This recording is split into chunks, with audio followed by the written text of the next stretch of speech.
The Overpowered Scholar Chapter 1, Enrolling in the Apocalypse?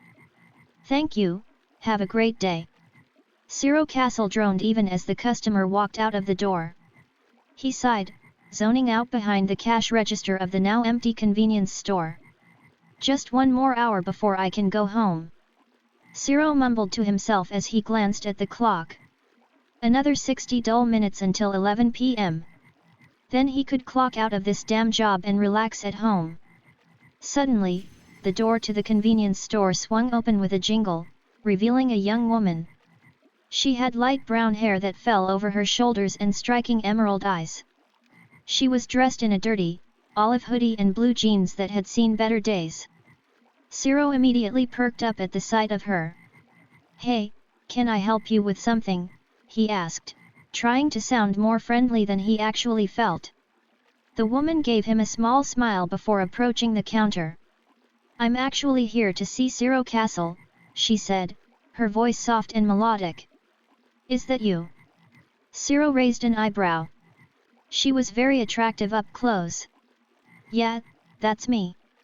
What's up?" The woman took a deep breath and then stepped closer to the counter. "My name is Aphil, and I am a goddess. You have been chosen to ascend, Zero Castle. You have been given a second chance at life." Zero blinked and stared blankly at Aphil for a moment. "Pardon?" Aphil gazed directly into his red eyes. "You are dead, Zero Castle. You died the moment the apocalypse began." Zero felt a chill run down his spine at her words. He looked around wildly, half expecting to see a portal tear open and release a horde of monsters. But the world around him seemed to be going about its business as usual. "What the fuck are you on about?" he asked, confused. Aphil sighed. "Do you not remember what happened earlier? What's the earliest memory you have right now?" Zero frowned and racked through his memories. "There was a customer here. I just rang him up. No, her, wait." A sharp pain assaulted Zero's mind as he began to recall his memories. He winced as he tried to voice his thoughts. "No, hold on. I remember screaming." Weird, colored portals opening up, a big-ass monster barged into the store. Zero grimaced and closed his eyes. "I was scared, but also excited. It was the first time something different happened in my life. I remember feeling like this could cure my boredom." Zero opened his eyes and found himself staring into Aphil's emerald eyes. "The monster charged at me. And then..." Zero blinked again. "I found myself here." Aphil nodded. "I died? But there's no way, right? Something like that can't happen in real life. It must have been a dream or something. Is this a prank?" The woman shook her head.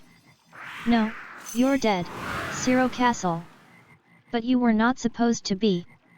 Aphil bowed her head and clasped her hands together. She muttered something Zero couldn't quite catch, and suddenly the store began to fade away, replaced by a vast white void. "Oh, shit!" Zero exclaimed as he tried to get his bearings. He felt his body become weightless as he floated in the void. Aphil raised her head and gazed at Zero with a solemn look. "Zero Castle. You have died prematurely due to my negligence and not watching over you. By way of an apology, I shall quicken your growth and grant you your class as well as return you to your world." Zero could only stare back blankly at her. "Class? What do you mean by that? Wait, you're going to send me back?" Aphil gave him a warm smile. "Yes," she nodded, holding her hands out. "I will return you to your world, but you need to awaken your class first." "I'm assuming a class means something like a specialization of sorts? Like in a game?" Zero asked, quickly catching on as his nerves calmed down. The woman nodded. "You're very smart. I was right to choose you as my champion. A class is akin to that. I want to be a master swordsman or something along the lines of that." Zero replied without hesitation. Aphil's smile wavered. "Ah, so the thing is..." She glanced away. "What?" So your class is specific to your nature and personality. Zero nodded. Yeah, I have all the qualities of a master swordsman. He insisted with sincerity. Oh, well, yes, I was looking for a master swordsman, but it turns out he wasn't my champion, so that's why you ended up here. Zero frowned. Wait a minute, what? But thankfully, I found you before your soul moved on to the afterlife, so I can bring you back to your world.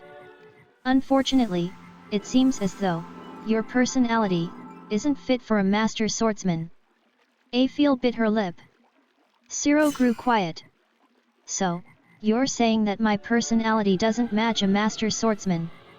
The goddess nodded timidly. Then what other classes are available for me? Well, everyone's class is already determined. Okay, then what's my class? Aphil tittered nervously. You are a scholar. She finally whispered. Zero's face became stoic. Like, reading books. And not exactly. Your abilities would be perfect copy, perfect recall, and perfect analysis. Aphil shifted uncomfortably, sensing his displeasure. Memorization. That's my fucking ability. Zero gazed at her with an unreadable expression. Well, that's the core concept, yes, but I dropped out of college. I hate endless studying. You're telling me that my class is basically a student? Zero floated closer to the woman. Aphil nervously hovered back. When you put it that way, I can see how it sounds like. Besides that, what did you mean earlier that I died because of your negligence? Or that it sounded like you found the wrong guy? Am I here because of you? Zero towered over the goddess. Aphil coughed in her hand. Yes, well, you see, when the apocalypse hit your world, my kind decided to give humanity a chance by choosing champions to sponsor and nurture, she quietly began. It's my first time doing something like this, so I guess I got too excited and didn't check the spelling, so I died because you watched over the wrong person. Aphil nodded ever so slightly. A flurry of emotions rushed through Zero. First disbelief, then anger, and finally, acceptance. Okay, whatever. I'm still annoyed, but you did say it's your first time after all, plus you're sending me back. I can't be too mad at you. Zero sighed, feeling his emotions settle as he came to terms with his situation. Aphil immediately looked up at him. Her emerald eyes sparkled with relief and gratitude. Thank you for your forgiveness, champion. I promise, I will guide you to the best of my abilities. Zero, slightly embarrassed, made a face and looked away.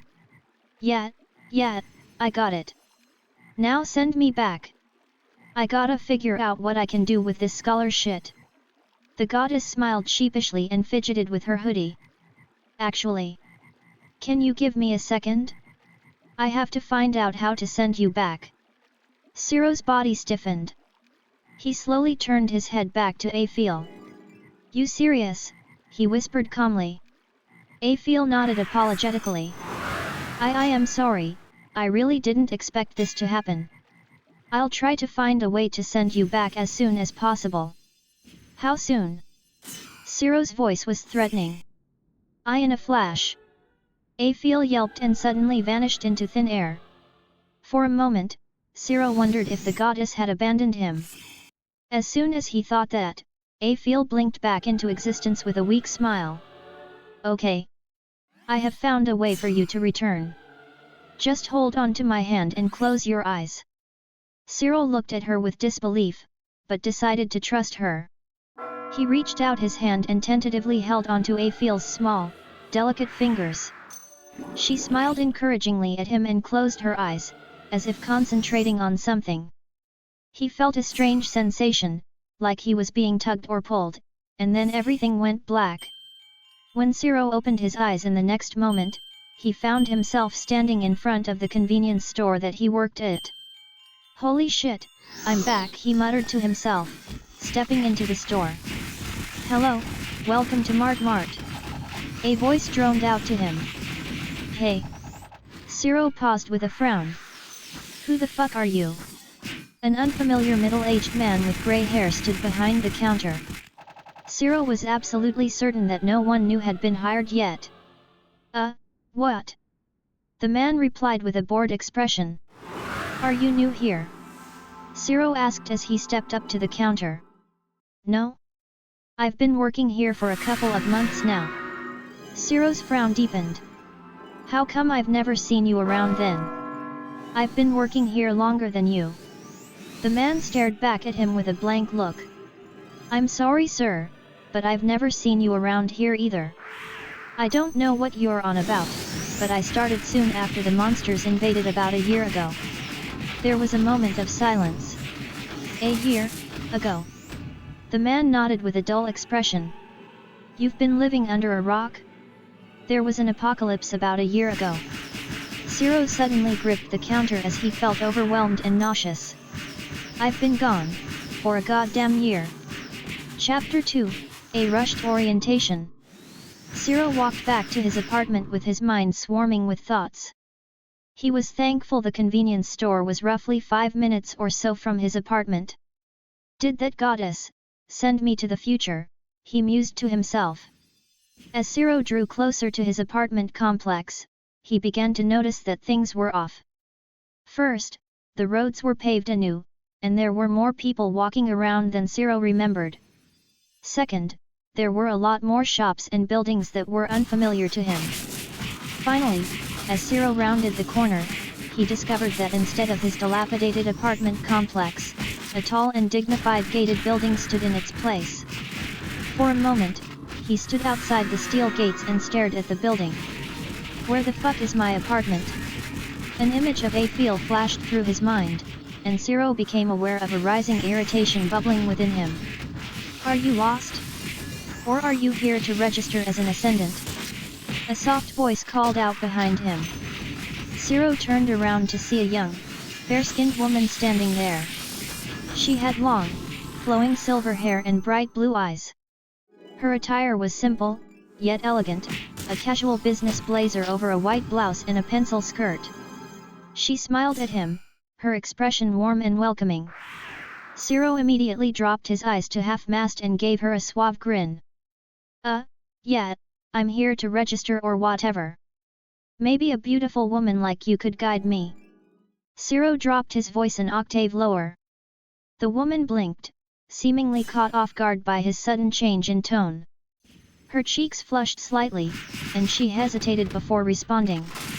I am sorry, I'm not used to that kind of behavior. My name is Amaya Cromwell. I'm one of the Ascendant Liaison here. If you're truly interested in registering, I can help you out. But please, try to be more respectful. Zero grinned. Sure thing, beautiful. Amaya sighed and composed herself. Very well then. Follow me, and I'll take you to the registration office. She turned on her heel and began walking briskly through the gate and up the stairs. Zero hurried after her, trying to keep up with her long-legged stride. As they walked through the hallways, Amaya pointed out various amenities and services available to registered ascendants. There was a library, a gym, a garden, and even a spa. The decor was elegant and tasteful, with paintings and sculptures adorning the walls. The carpets were plush and thick, and the lighting was soft and inviting. It was a far cry from the dingy, run-down apartment complex Zero had left behind. Damn, this is fucking nice. Zero murmured to himself. Finally, the pair reached a waiting room beyond the amenities where several other people lounged about. Zero figured they were waiting to take some sort of assessment test before they could register. The room was simple, with 4 metal doors ahead. Chairs were organized in rows, facing a small, wooden podium. Off to the side was a table with refreshments and magazines. A tall, regal man in his 50s entered the room from one of the 4 doors. His posture was straight and his eyes radiated authority. He introduced himself as Lord Damien, the administrator of the Ascendant Registry. He explained that each individual would be brought in one at a time in any of the 4 rooms to appraise their skills and determine their class, which would qualify them for registration. Good luck. Amaya nodded to Zero and quickly left before he could respond. Oh well. Zero mumbled and turned his attention back to the orientation. Now that you are aware of what is to be expected, please line up in front of any of the 4 doors. Lord Damien finished. Zero did as he was told, taking a spot near the end of the line. As he waited, he surveyed the other ascendants. Some of them looked quite formidable, with muscles bulging beneath their clothes and eyes that seemed to glow with power. Others were more elegant and refined, their features delicate and their posture regal. There were even a few who looked, well, rather odd, with strange markings or abnormalities that set them apart from the rest. Finally, it was Zero's turn. He took a deep breath and walked into an assessment room. The room was small and dimly lit, with a single artifact in the center that resembled an orb. It seemed to glow with an unearthly light. The walls were lined with shelves overflowing with books and scrolls, and strange devices hung from the ceiling. The air was thick with the scent of incense. 2 figures stood beside the orb, a beautiful woman with long, flowing black hair and bright amber eyes, and a burly man with a thick beard and piercing brown eyes. They nodded in acknowledgement as Zero stepped up to them. Hello sir. We will be recording the results of your assessment. The woman spoke first. If you would, please place your hand on the orb. It will then analyze your stats and recognize your class and rank. The man next to her added. Zero nodded and did as he was told, placing his hand on the orb. Zero Castle. Scholar class. F rank. Abilities, perfect copy, perfect recall, perfect analysis. Passives, rationality, influence.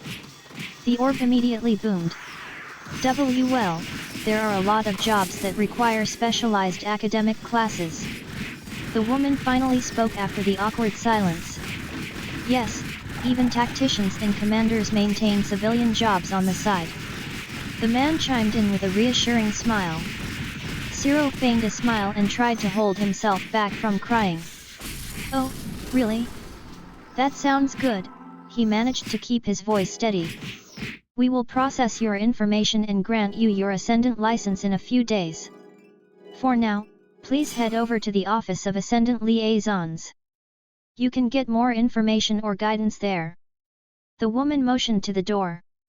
Zero thanked the pair and swiftly turned on his heel, making sure to hide his disappointment as he walked out of the room. He soon reached the Ascendant Liaison office near the vicinity of the previous amenities, where he caught sight of Amaya behind a desk among her co-workers. His mood immediately improved upon seeing her. Oh. Amaya, right. Zero grinned as he approached her. Yes, how can I? Amaya's smile faltered briefly as soon as she saw Zero. Ahem, how can I help you? She regained her composure and tried again. I just did my assessment and was told to come here for guidance or whatever. Oh. Okay, that's great. What class are you? Zero hesitated. I'm a scholar. He said quietly and glanced away. Sorry. I'm a scholar. An F rank. Zero felt himself crying on the inside. Oh, that's not. I mean, we've never heard of a scholar before. What are your abilities? Amaya sounded overly optimistic. Zero forced a laugh. Well, my abilities are perfect copy, perfect recall, and perfect analysis. So, you know, copying and remembering stuff, and then analyzing it. I guess that's pretty useful for a librarian. Amaya nodded slowly and Zero could tell she pitied him. Well, there are guilds that may need a good librarian and they pay pretty well. Oh, but even government jobs pay pretty well for skills like yours. She tried to sound hopeful. Zero smiled weakly. His confidence was draining away quickly. Anyway, your sponsor can also help guide you down a path fitting of your skills. Amaya finished awkwardly. Sponsor? Zero raised an eyebrow. Yes, your sponsor is the god or goddess that chose you to be what they refer to as their champion. Amaya quickly explained, seemingly relieved to change the mood of the conversation. How would I talk to my sponsor? Well, they're always listening. In fact, I would bet that the god or goddess is watching over you right now. In some cases though, the more champions they have, the harder and longer it would take to talk to them directly since they'd have their attention divided. Take Ares or Horus for example. They've selected quite a handful of B rank to A rank ascendants. Ciro nodded slowly as he began to understand. How many ascendants does the goddess Aphel have? Who? There was a moment of silence between them. My goddess is Aphel. Ciro finally spoke. Oh. Amaya hesitated for a moment. Well, there are some gods and goddesses that aren't registered in our database yet because either they haven't selected a champion or their only ascendant hasn't applied to any associations, so there's a good chance you may be the only one. Which means she should be available at all times if that's the case. Oh. Ciro felt his irritation rising. So that means I can contact Aphel whenever I want? Amaya nodded. Assuming she doesn't have any other champions, yes. And how would I contact her? Ciro flashed a false grin. Well, you could just concentrate and establish a mental communication line or speak out loud. Amaya replied nervously upon seeing Ciro's expression. Well, in that case Ciro's words were cut off by a chirping alarm that rang through the building. Attention, staff and ascendants. A C-rank monster outbreak has been detected near the city. All eligible personnel please respond. A masculine voice boomed through the intercoms. Oh. I'm sorry, but it seems that I need to go. We should catch up later so I can properly explain things to you. Amaya quickly got up and started to dash to the exit. Ciro couldn't help but feel as if she was relieved that this convenient timing of the situation interrupted their conversation. Not knowing what else to do, Ciro followed behind her. Within minutes, the pair arrived at the scene where a couple of other ascendants were already busy fighting the monsters spilling out of a dark grey, purple-ringed portal. The monsters were huge and grotesque, with giant claws and antennas. Dyed in varying shades of violet, they reminded Ciro of overgrown lobsters the size of horses. What's the status, Brennan? Amaya asked as she approached a lone man who wielded a giant broadsword and wore red armor. Liaison Amaya. We are currently keeping the lesser monsters at bay for now, with no sight of the boss monster yet. Who's this? The man called Brennan nodded to Ciro behind her. Amaya whirled around in surprise. What are you doing here? This place is too dangerous for you. Ciro shrugged. I didn't know where else to go. Stay at the Ascendant Association building. Or shelters. Or even your own home. Why did you come here of all places? He gave another shrug. I've basically started over today. What do you even mean? A loud boom followed by a chittering screech cut their conversation short. The trio turned their attention back to the portal, where they saw a gigantic lobster much darker than the rest crawl out. The other ascendants began to draw back as some of them fired colorful and explosive bolts of magic at the elephant-sized monster. Liaison Amaya. I believe we need to focus on the situation first. Brennan raised his sword. Fine. You, get to somewhere safe. Amaya glared at Ciro. Brennan, tell the others to fall back, you and I will take the boss alone. She slammed her palms together and a light blue mist began to swirl around her hands. Ciro suddenly felt his body buzz and his focus sharpening as he watched Amaya conjure a gleaming silver sword between her hands. Champion. Use your abilities. A familiar voice suddenly spoke in his head. Aphel. Ciro thought. Yes, my champion. I am here to guide you. Use your scholar abilities to copy. Why the fuck did you send me a whole year into the future? Ciro thought angrily. Wait, it wasn't my fault. But also, you need to. You sent me a year into the future and now I don't even know what's going on. My apartment is gone. Ciro Castle. Please listen to me for a moment. We can talk about that later. Afiel's voice was desperate in his head. Zero scowled but relented. Fine, what do I need to do? As I tried to explain the first time we met, your scholar abilities don't apply to just memorizing text. You can copy and recall anything, including the skills and abilities of other champions. Afiel sounded relieved. Zero went silent for a moment. Wait, that's pretty fucking broken. Ah, but there's limits and restrictions too. Afiel quickly added. But for now, try to copy that champion in front of you. Zero obliged and watched intensely as Amaya finished forming her sword. The buzzing in his body from before came back, and Zero felt himself suddenly understand the nature behind Amaya's display. Oh. He realized that Amaya used mana to form her sword. That is the true power of your class. You can copy and understand anything that you see. Which is a surprise, even though when I learned you had a knack for academics but a terrible work ethic. How do I use what I've copied? Oh. Well, it's pretty simple, no? It's like when you remember something during an exam and you write it down so like. Never mind, I got it. Zero grinned wickedly as he understood what to do. As Amaya and the man charged towards the lobster boss, Zero watched them carefully from a safe distance. His body buzzed with power as his mind quickly grasped the intricacies of Amaya's fighting style. He watched her every move, her sword dancing through the air with an almost ethereal grace.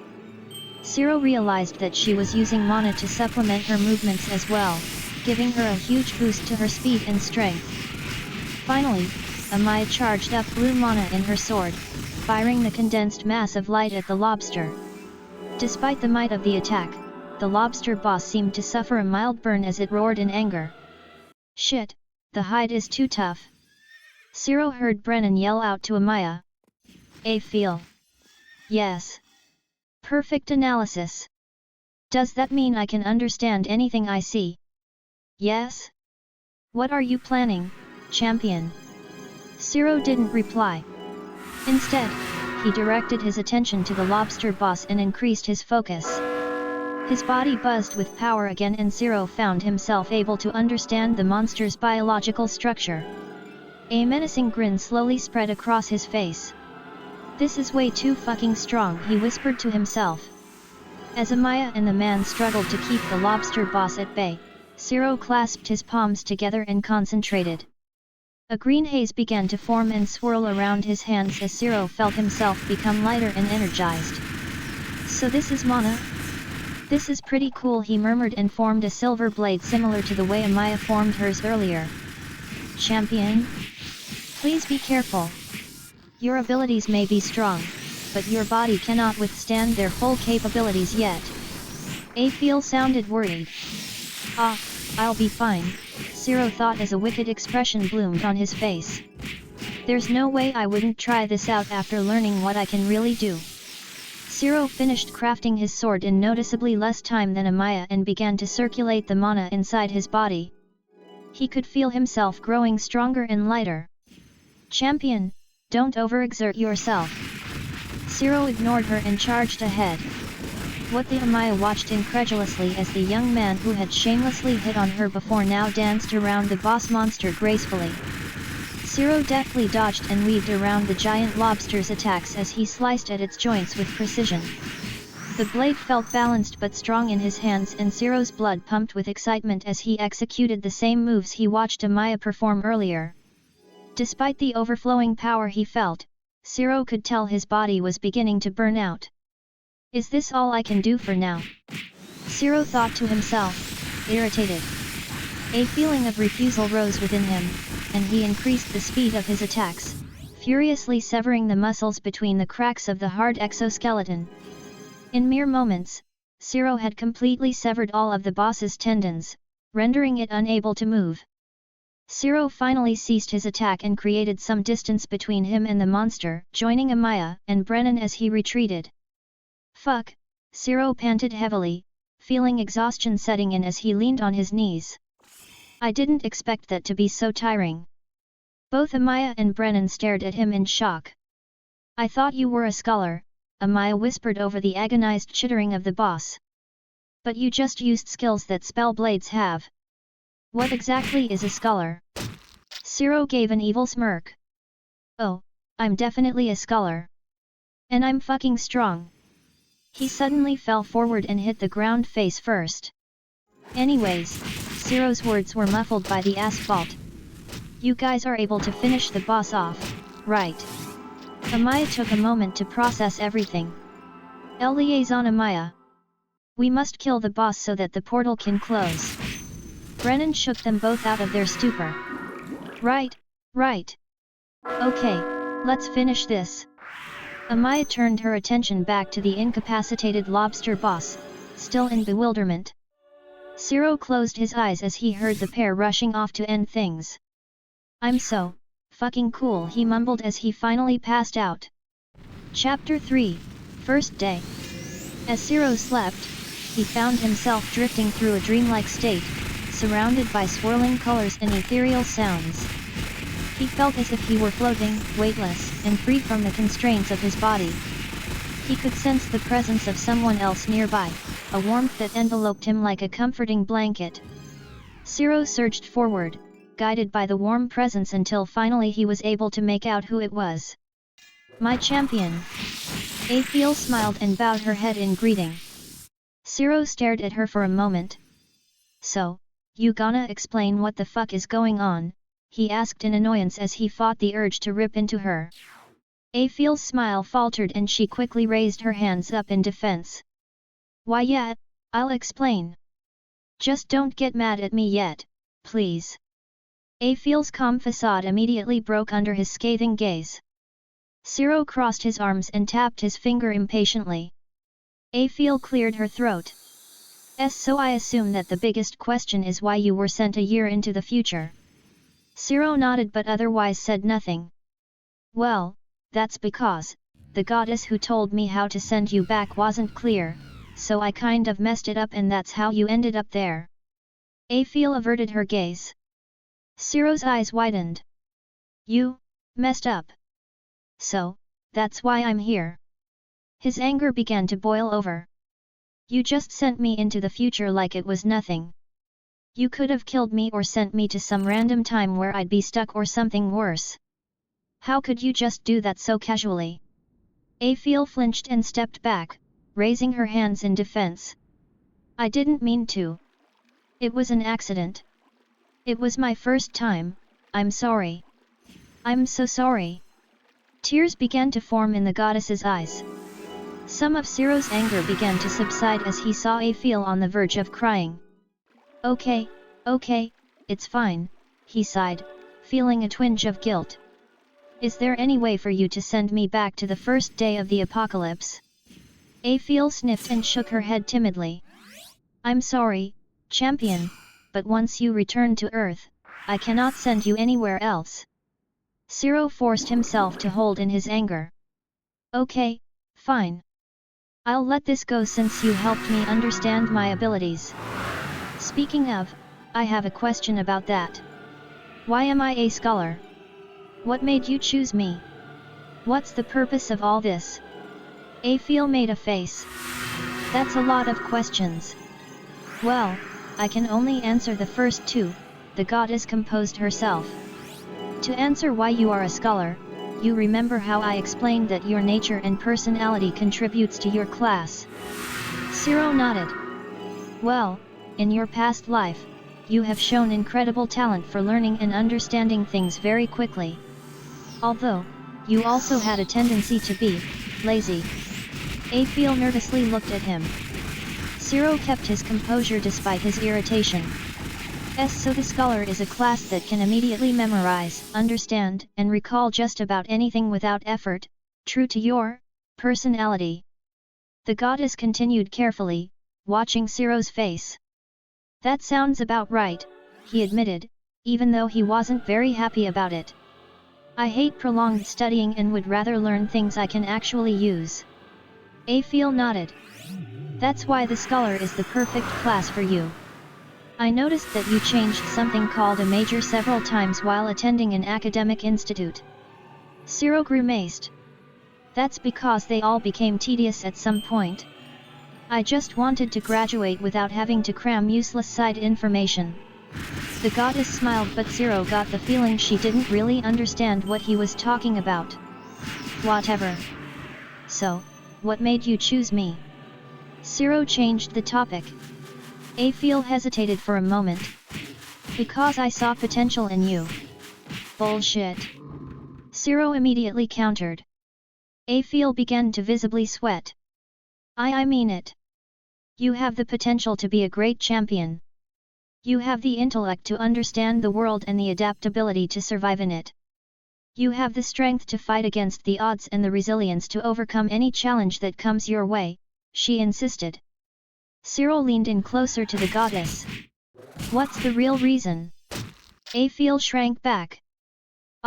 Well, it's my first time at this thing, so I had to choose one champion to gain experience, so I chose you because one of the goddesses told me you'd die pretty soon anyway, so then I'd be able to gain some experience and try again with a better champion, but now I realize that you're actually pretty promising, so I'm resolved to stick with you until the end. She rambled quietly. Cyril raised an eyebrow. That was something. It sounded like Afiel didn't really have a good reason to choose him, but at least it wasn't something terrible like him being destined to die or something. All right. Whatever, he sighed. Was there anything else you needed from me, or did you just want to answer my questions? Afiel blinked in surprise. Oh. I just wanted to tell you I'm sincerely here to help you. Ciro grunted. Okay, thanks. I'm ready to wake up now. Wait, that's it. With a start, Ciro woke up and found himself laying in what seemed like a hospital bed. He winced as he felt a slight pain across his face and remembered how he face-planted in the street earlier.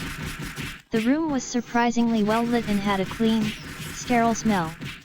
There was a window on the far wall, letting in the soft morning light, and a couple of comfortable-looking chairs next to the bed. A large painting hung on the opposite wall, depicting a peaceful forest scene. The bed itself was fitted with soft blankets and pillows, making it seem almost inviting. A small device next to him displayed the time and date. June 8, 2051. A year after he died. Where the fuck am I? Ciro muttered to himself. You're in one of the infirmary rooms of the Ascendance Association. Amaya said as she stepped into Ciro's space.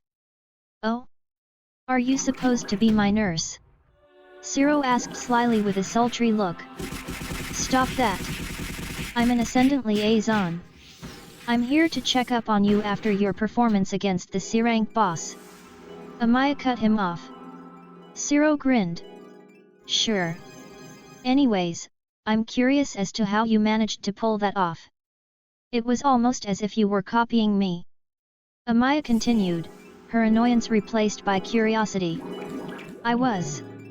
There was silence. You what? Amaya's voice was flat. I copied you. Amaya scoffed. You can't copy me. You're not a spellblade like me. Ciro's eyes glinted mischievously. I know. My scholar class lets me copy the skills of other classes. Amaya's expression slowly turned to shock. You can do that? She whispered. Yeah. That's kind of unfair. Ciro shrugged. I didn't make the rules. Amaya looked unconvinced. You could have at least told me. We could have worked together. Well, technically I did. I didn't even know I could do all that other stuff until after. The Ascendant liaison stared at him for a long moment. Ciro could tell she was having a hard time believing him. Okay, then. Have you decided on what guild you'd want to join? Ciro shrugged. I don't even know what guilds are out there. Amaya sighed. Well, there are several guilds registered within the Ascendance Association. You can ask around, and I'm sure someone would be happy to tell you about them.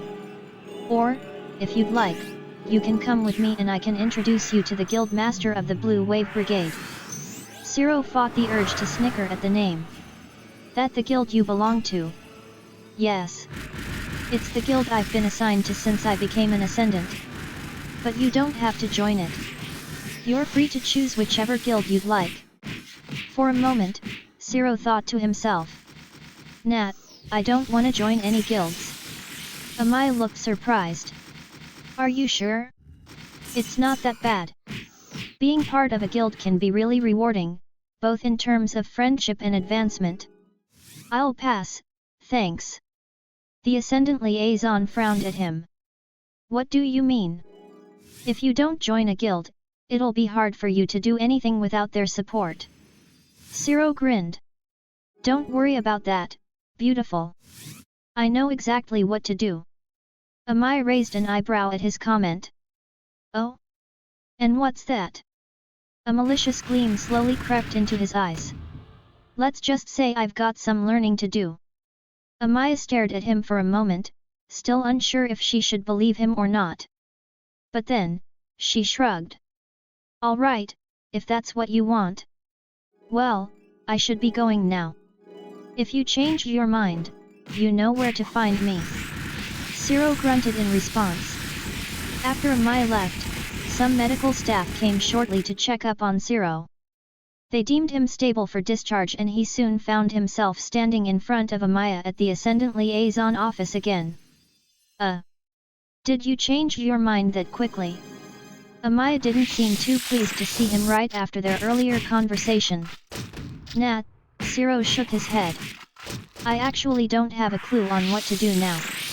To put it simply, I kind of found myself homeless and jobless. Amaya raised an eyebrow. And you think the Blue Wave Brigade can help you with that? Zero licked his lips. No, I think that you, specifically, can help me with that. Amaya blinked. Me?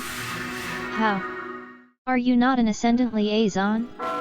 Help me figure out how to earn income or get some housing. Amaya frowned. Well, like I said, joining a guild gives you a lot of benefits, like housing or jobs you can do to earn money. Zero matched her frown. Well, from the look on your face, I'm guessing you're not totally convinced about joining a guild, so the only other thing I can think of is mercenary work. Oh. Zero's eyes lit up eagerly. Yeah, mercenary work is pretty much what it sounds like. The government, guilds, just basically whoever that needs extra ascendant manpower can hire you for their tasks. Okay, I wanna do that. Amaya held up 2 fingers. But there's 2 conditions. She took a moment to think. The first is that you need to be at least an A rank to get any real contracts. People who are desperate might hire you if they really need your help, but otherwise don't expect any big commissions. Amaya started. The second is that mercenary work must adhere to the law. That means that jobs you accept as a freelance ascendant must abide by the law. So, no assassinations, robberies, or anything related to that. Zero nodded slowly. So I just gotta promote myself as a strong guy and not commit crimes. Amaya gave a half shrug. Basically. Oh, and one more thing.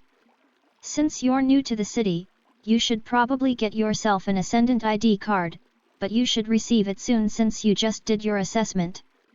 That way, it'll be easier for people to hire you. She handed him a slip of paper with her contact information. Come see me when you get it and I'll help you start mercenary work. There's various mercenary organizations that manage and provide assistance to freelance ascendants. Zero stood there for a moment. I don't have a phone. Amai raised an eyebrow. Really? You can't even afford a cheap prepaid phone. The only thing I have are these clothes that I'm wearing. Amaya stared at him. Where did you even come from? Zero shrugged. Long story short, I lost everything I own. I have nothing to my name. Amaya sighed. Alright, fine. I'll get you a phone. You can pay me back once you're on your feet. In the meantime, meet me here every day before noon to practice your swordplay. There's a small park nearby where you can train. Once you get your phone and ID, I'll set you up with some mercenary jobs. Deal. Deal. Zero hesitated again. I don't have a place to sleep either. Amaya looked at Zero like he was an idiot. Alright, fine. We'll find you somewhere to crash. But you have to find some way to repay me for all this. Got it. Cyril looked at her gratefully. Thank you so much. Tears of happiness began to form in his eyes. I will definitely find a way to repay your kindness. You are the first person to ever do so for me. Cyril ignored the indignant cries from Afiel in his mind. Please don't mention it. Amaya made a face. Later that night, Cyril sprawled across his bed in the small room apartment that Amaya had set up for him. It was a rough 15-minute walk away from the Ascendance Association building, and a further 20 from the nearest food shop, but just having a living space was enough for him at the moment. This is so cozy, he murmured, despite the cramped space. Are you just going to laze around? Afiel suddenly asked in his mind. Cyril sat up, rubbing the sleep from his eyes. He glanced around the room, taking in the small kitchenette, the makeshift bed he was currently on, and the bathroom with a toilet and a small shower.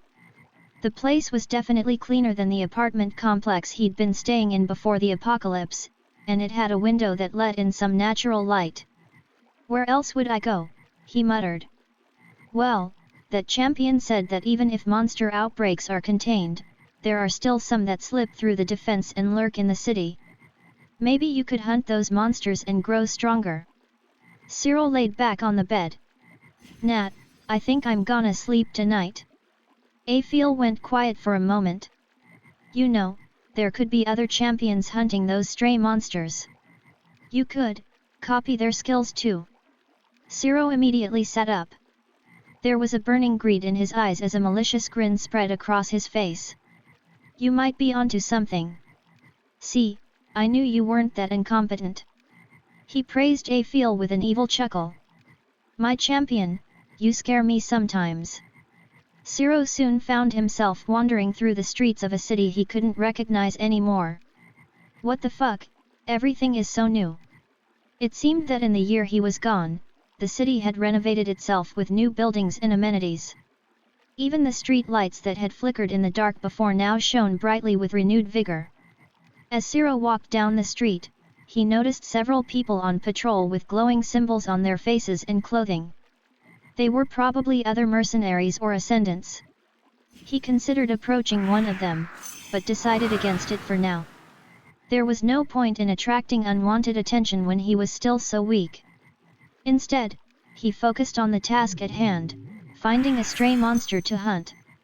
He hadn't seen any obvious signs of them yet, but he knew they had to be here somewhere. He continued to wander, keeping an eye out for any suspicious activity. Afiel, can't you sense monsters or something? Cyril complained after walking for hours. If I could, don't you think I would have been guiding you? Are you giving me attitude? Afiel didn't respond. Cyril sighed in annoyance. He continued to trudge on, turning the corner into a dark and abandoned street. As soon as Cyril did, he felt a rising sense of danger. Champion. Yeah, I know. There was no need for them to say anything else as both Afiel and Cyril could tell something was lurking in the darkness. A low growl echoed across the abandoned street and a shadowy figure crawled towards Cyril. As it came closer, he could barely make out its form. The monster resembled a car-sized wolf, though it had gleaming red eyes and a black coat. The monster's teeth were sharp and coated in a purple, smoking slime that Cyril assumed was poison. I kinda miss the lobster boss. Cyril clasped his hands together, but before he could conjure his mana sword, a fleeting shadow flew past him. What the? The cloaked figure threw small knives at the wolf-like monster, the blades embedding themselves into its fur with dull thuds.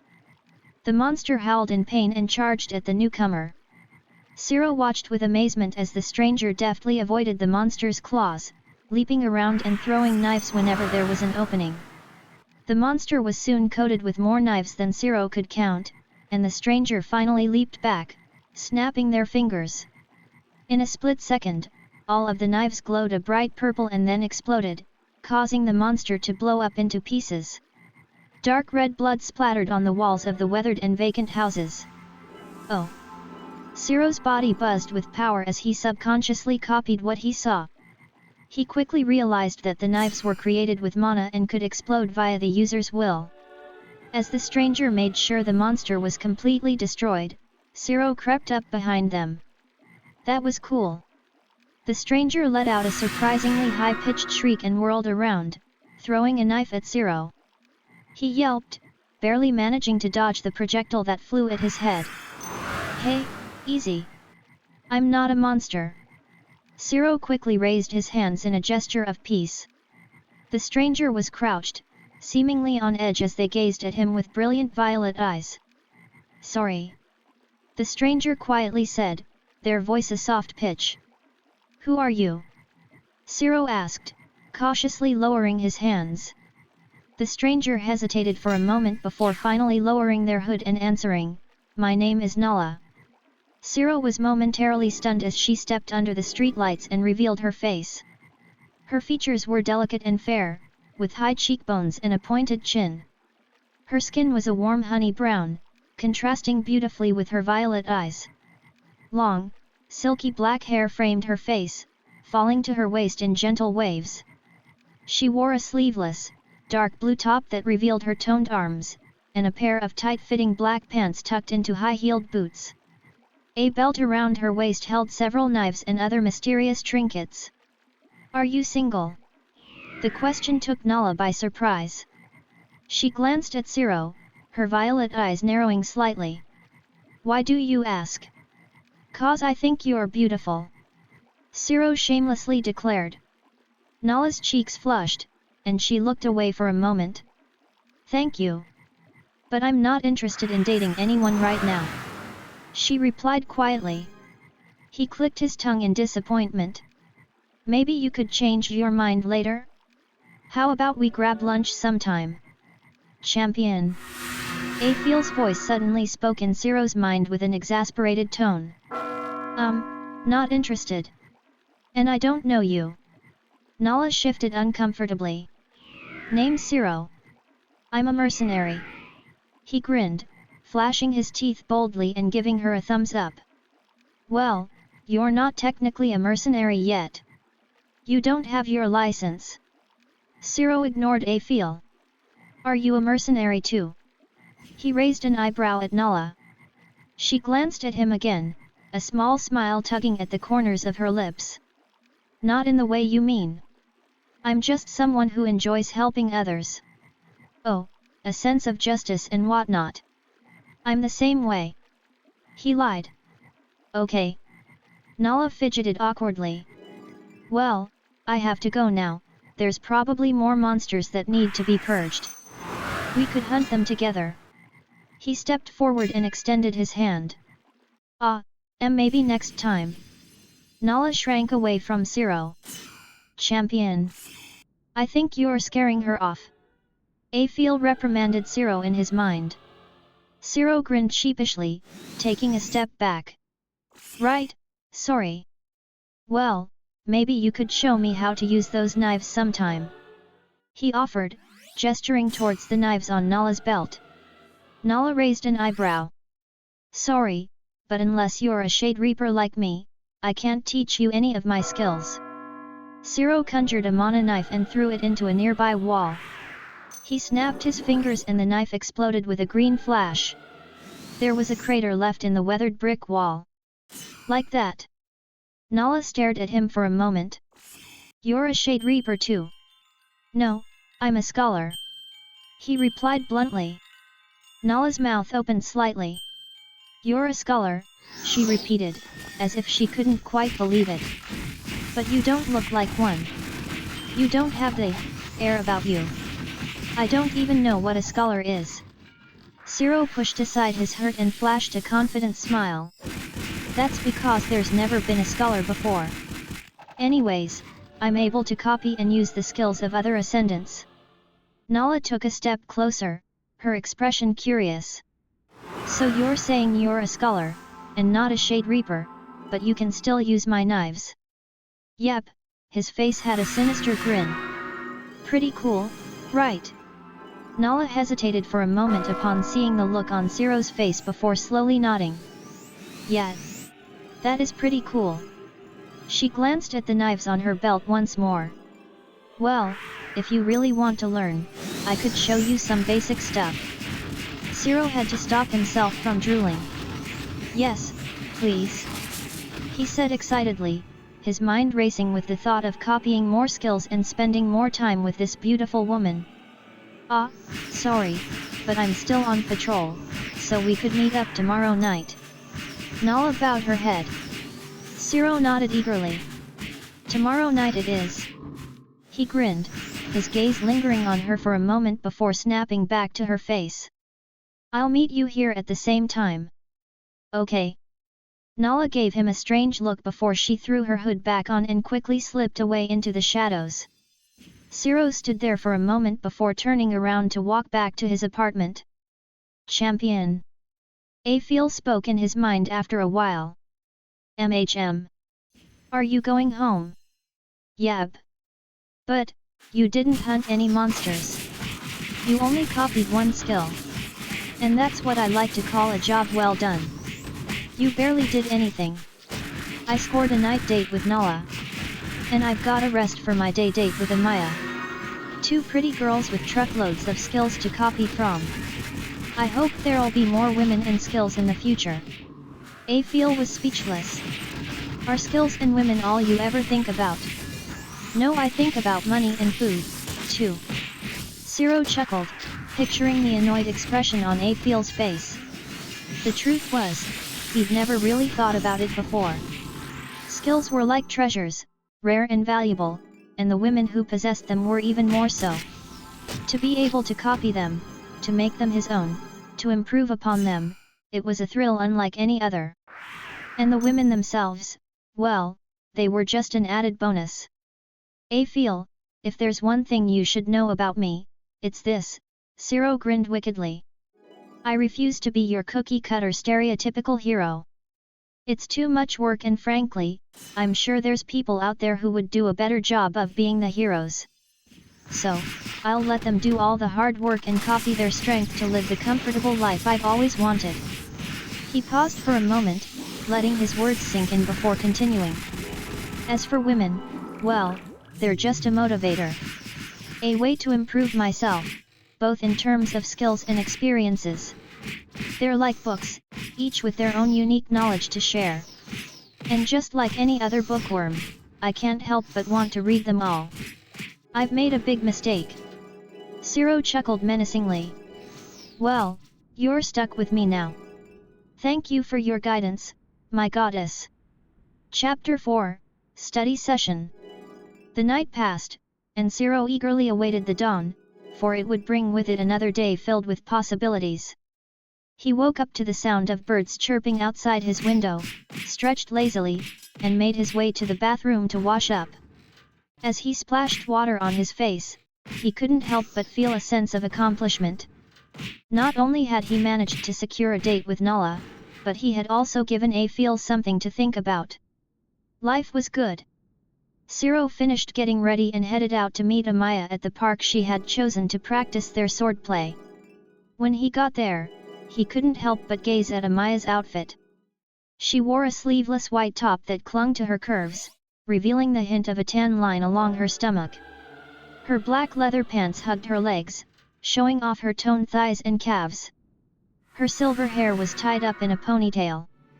The sword at her hip gleamed in the sunlight, its handle wrapped in black leather. She was an absolute vision, and Ciro couldn't help but feel a surge of excitement course through him. There's the good to my afternoon, Ciro remarked as he approached Amaya. Yeah, I'm already regretting this, Amaya scowled. She shoved a card and a phone at Ciro. Your Ascendant ID was processed, so I thought I'd do you a favor by giving it to you directly. I even got you a phone. Ciro took the items from her, inspecting the ID card with a raised eyebrow. His confidence slipped away as he read F rank underneath his photo, and completely disappeared as Afiel uncharacteristically cackled in his head. He slid the ID card into his pocket and turned on the phone, fiddling with it for a moment before putting it away. Not bad. So, what's the plan today? The Ascendant Liaison unsheathed her sword and pointed it at Zero. You might be able to copy my skills and techniques, but experience is also a big factor in battle. So, we're going to spar against each other. I in the park. Amaya smirked. Not exactly. She closed her eyes and concentrated for a moment. Then, she held out a palm towards Zero and a brilliant blue light enveloped the both of them. Zero suddenly found himself standing in an arena. The arena was a gigantic circular structure, made of smooth, white marble. It was surrounded by tiers of seating that extended high into the air, devoid of spectators. A white void surrounded the arena, causing Zero to feel apprehensive about the enormity of the place. The pair stood in the center of the vast dirt arena, and Zero couldn't help but notice the unnerving silence that suffocated the place. Where the fuck are we? Amaya smiled at Zero's discomfort. We're in the arena of my sponsor. Ah, okay, makes sense. Zero nodded, even though it didn't make sense to him. My sponsor is the goddess Athena, from Greek mythology, Amaya continued, sensing his confusion. I assume you know of her. Of course. Zero nodded again, recognizing the goddess of wisdom, strategy, and warfare. Well, by invoking the authority of your sponsor, you can travel to their personalized space. Other ascendants chosen by the sponsor can also access this place, which makes it easier to talk to the goddess as well as each other. For today, I've requested sole usage of Athena's space for this time. Zero grunted approvingly. Hey, do you have a personalized space too? Zero asked Apeel through his thoughts. The goddess chuckled. Yes, but I don't like to use it often. It's quite grand and ostentatious, unlike Athena's more functional and utilitarian arena. You're lying, aren't you? Apeel didn't reply. I knew it. Okay, it's small. I don't have a strong following yet, and you're the only champion I have. Apeel wailed in Zero's mind. Zero glanced at Amaya, who was already in a fighting stance, sword held at the ready. He took a deep breath and readied himself. Alright, let's do this. He clasped his hands together and conjured a mana sword. Despite having copied nearly all of Amaya's movements and swordplay earlier, Zero found himself utterly overwhelmed by her experienced fighting prowess. Ouch! Zero muttered as he laid on the ground. Amaya had knocked him down again, and he had lost track of how many times he lost. You're pretty bad. Amaya remarked bluntly as she extended a hand down to Zero. Thanks, Zero grunted, accepting the hand up. I never claimed to be the best. Just cool. He brushed the dirt off his clothes and stood up, determined not to go down again. So, do you have any advice for me? Amaya pondered for a moment. While it's true that you can perfectly mimic everything I can do, you don't seem to be thinking about the best way to do so. I think when you were attacking the lobster boss a few days ago, you were more focused and precise. What went through your mind back then? Zero made a face. Well, I just used perfect analysis to spot its weakness and then... A moment of clarity hit him. Holy shit, I can just use perfect analysis. Zero finally understood what Amaya was getting at. He had been relying too much on his copied skills, not using his head. Amaya simply stared at him. You never thought to use that skill until now? Are you sure you're suited as a scholar? I wonder about that myself nowadays. Apeel chipped in through Zero's thoughts. Zero ignored both of them and conjured his sword again. Okay, let's do this one last time. The two of them circled each other, Amaya on the right and Zero on the left. The silence was deafening, only interrupted by the occasional clanking of their weapons against each other. Zero closed his eyes, took a deep breath, and focused his energy. He activated perfect analysis, his senses sharpening as he scanned Amaya's movements. Amaya, sensing Zero's change in demeanor, smiled faintly. That's better. She attacked, feinting high and then low, trying to catch him off guard. Zero easily parried both moves, his reactions honed by the analysis. They continued to circle, each trying to find an opening in the other's defense. Slowly, but surely, Zero began to get the upper hand, finding openings in Amaya's defense. "Nice try," she said through clenched teeth, parrying one of his attacks, "but you're still not there yet." Zero grinned wickedly. "But I will soon." He parried Amaya's oncoming jab and used the momentum to finally knock her sword out from her hands with a grand flourish. "I win." Amaya snorted. "I let you win." She offered her hand, and Zero took it, shaking it firmly. "You've made progress, at least. Keep practicing, and you'll be unstoppable." Zero looked at her thoughtfully, his gaze curious. Amaya shifted uncomfortably under his eyes. "What?" she asked, a little nervous. "My perfect analysis. I'm learning more about you." Amaya felt a rising sense of anxiety. Like what?" "Well, for starters, it's telling me your bust, hip size, and weight." Amaya glared. Zero held up his hands in mock surrender. Okay. Moving on, you're also very agile and quick on your feet. And you're pretty strong too. You have good endurance. Oh, and you're left-handed." He paused, studying her. "That's interesting." Her anger was replaced by intrigue. "What do you mean?" Zero frowned. "You use your sword in your right hand, but leave your left hand empty. Is there a reason you don't use your sword in your left hand?" Amaya considered his question for a moment. "Well, I've always been left-handed, so it felt more natural to use my right hand for swordplay. And since I'm quicker with my left hand, it's more efficient to keep it free. Besides, I cast magic faster in my left hand." "Makes sense." Zero muttered.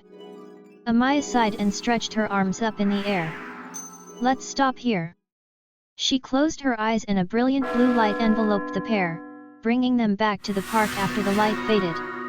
"Go get washed up using the association showers and meet me in front of the entrance.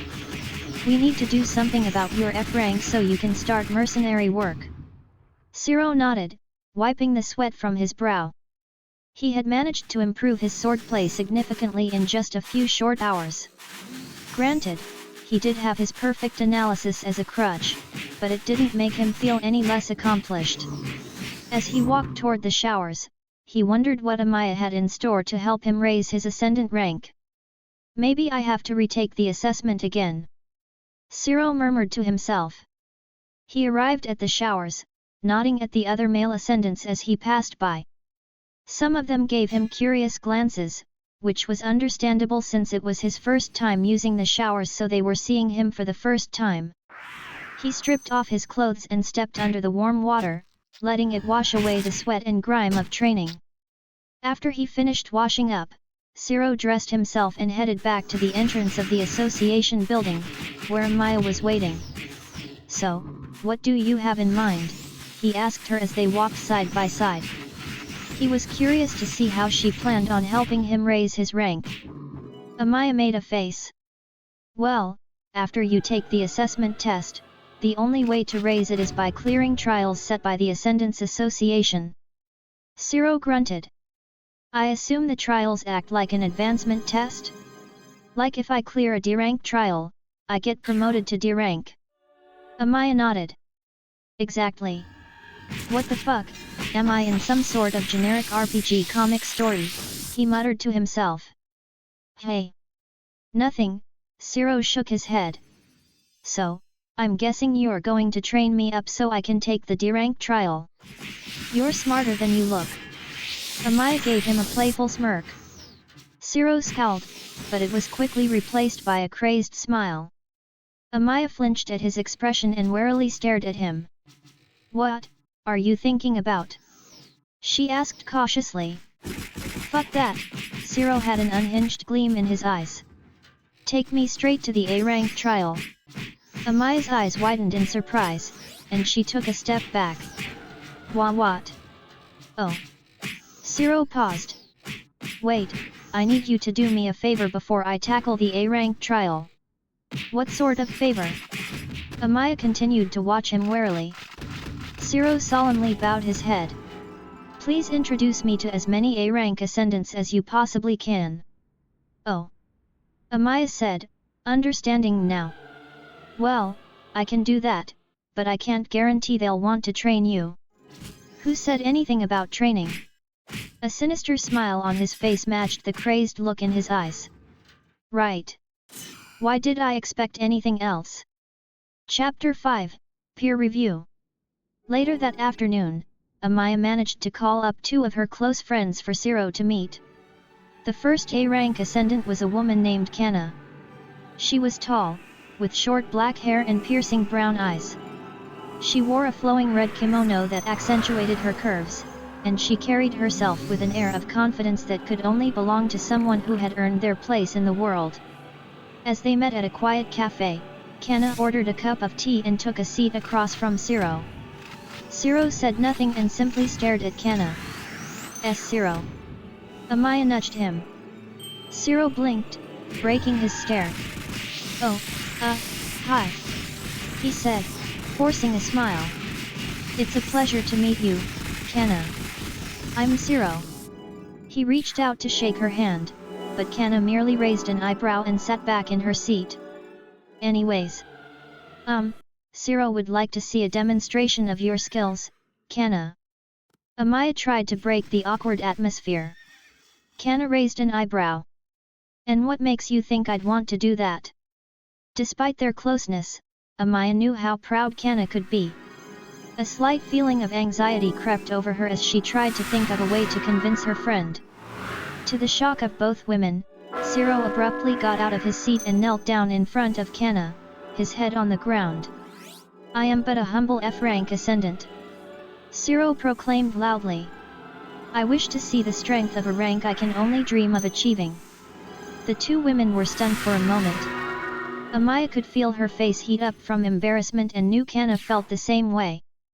The pair didn't have to look around to realize that the other patrons in the cafe were staring at the 3. Well. Kanna coughed into her hand. I suppose I could show you something. She hesitated for a moment, then glanced at Amaya. Have a space in mind. Amaya recovered from her embarrassment and nodded. Yeah, let's use Athena's arena. In a few minutes, Zero and Amaya stood in front of Kanna as she seemed deep in concentration. Thankfully, the arena was empty of other ascendants, so there were no unwanted spectators. What class is she? Zero leaned over and whispered to Amaya. She's a dead shot. One of the strongest advanced classes in the archer class. Hey? Advanced classes? You mean people can advance their classes like in a game? Something like that, yeah. I really am in a game-type story. Zero grumbled bitterly to himself. A flash of red light interrupted their conversation as Kanna opened her eyes, her hands covered in crimson mana. She nodded at Amaya. Would you be so kind as to fire off mana targets for me to shoot it? She asked her. Amaya obliged, charging up blue mana between her palms. She then fired off several balls of blue light up into the air. Wait, Zero protested. Is she just going to shoot mana bolts at them? I mean, I could probably do that, and accuracy isn't really a cool skill to learn. Kanna quickly fired several beams of screeching red mana towards the blue mana balls. In an instant, all the beams connected, creating several enormous explosions of red mana that completely dyed the sky crimson with a chorus of deafening booms. Zero's body buzzed with power as he copied Kanna's skill in shock. Using his perfect analysis, Zero realized that Kanna had compressed her mana to its limits before she launched them with precise aim. In essence, she was a living machine gun that had just shot mana nukes. Holy fuck! Zero stared, open-mouthed, at the display of raw power before him. His eyes darted back and forth between Kanna and Amaya, as if trying to take in everything at once. He felt a mixture of awe and fear coursing through his veins. Kanna's display had completely shattered any preconceived notions he had about what it meant to be an A-rank ascendant. It was as if she was a force of nature, unstoppable and unyielding. His shock slowly turned into excitement as he stared at Kanna with a hungry gaze. "Show me more." Ciro's voice was barely more than a whisper, but it echoed through the arena nonetheless. Kanna raised an eyebrow, seemingly amused by his enthusiasm. She nodded at Amaya with a prideful smirk, who fired more mana targets in the air. This time, Kanna fired off several smaller beams of red mana that whistled through the air, piercing the targets. Ciro's copy and analysis informed him that the skill resembled a monorail gun, an extremely fast and nigh unblockable attack. Satisfied? Kanna asked Ciro, a hint of smugness in her tone as she quickly finished eliminating all the targets. He nodded graciously, bowing extremely low at her feet. "Thank you for your kindness," Ciro proclaimed unashamedly. "You're welcome," Kanna hesitantly replied as she unconsciously stepped back. "Is there anything else you need?" Though her words made it seem like she wanted to help him, her tone implied otherwise. "That's all I need, thank you." Ciro continued to bow. Kanna glanced at Amaya, a desperate look on her face. Amaya sighed in embarrassment and held a palm towards her, sending Kanna back to the real world in a flash of blue light. "So," Amaya turned back to Ciro, who got up and brushed himself off. "Did you copy all of that?" Ciro's face contorted into an evil smile.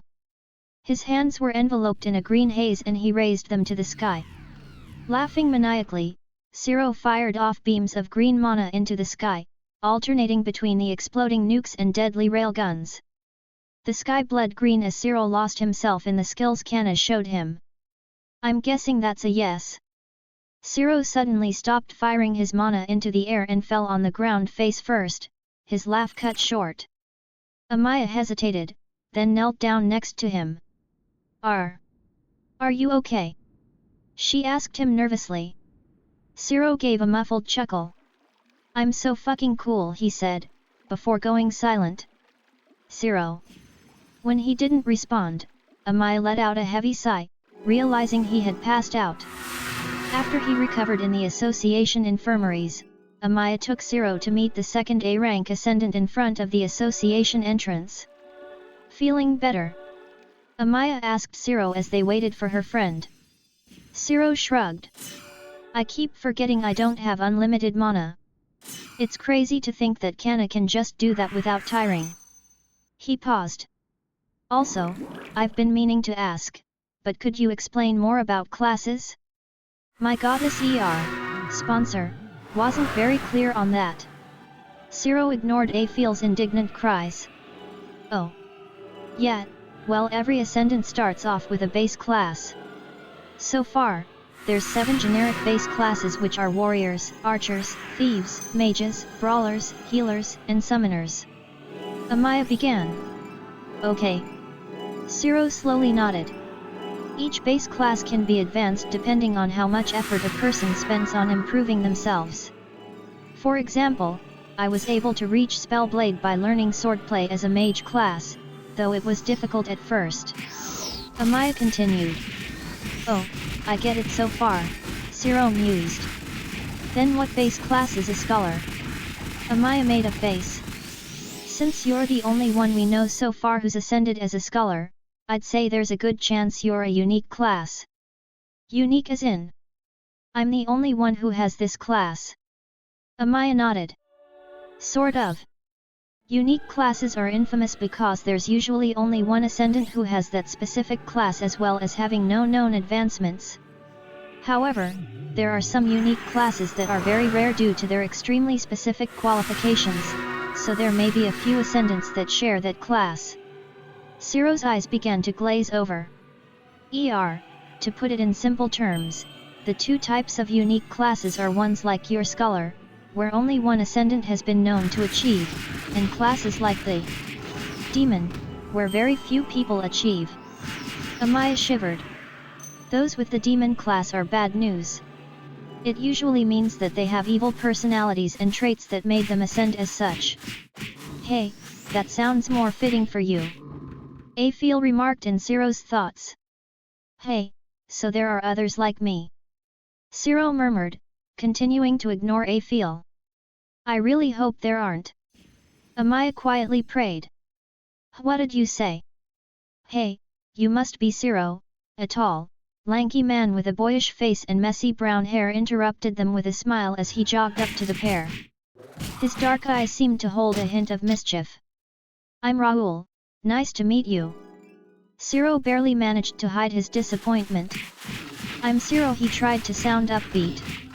Thanks for meeting with us, Raoul, Amaya said, giving Ciro a dirty look as if she knew what he was thinking.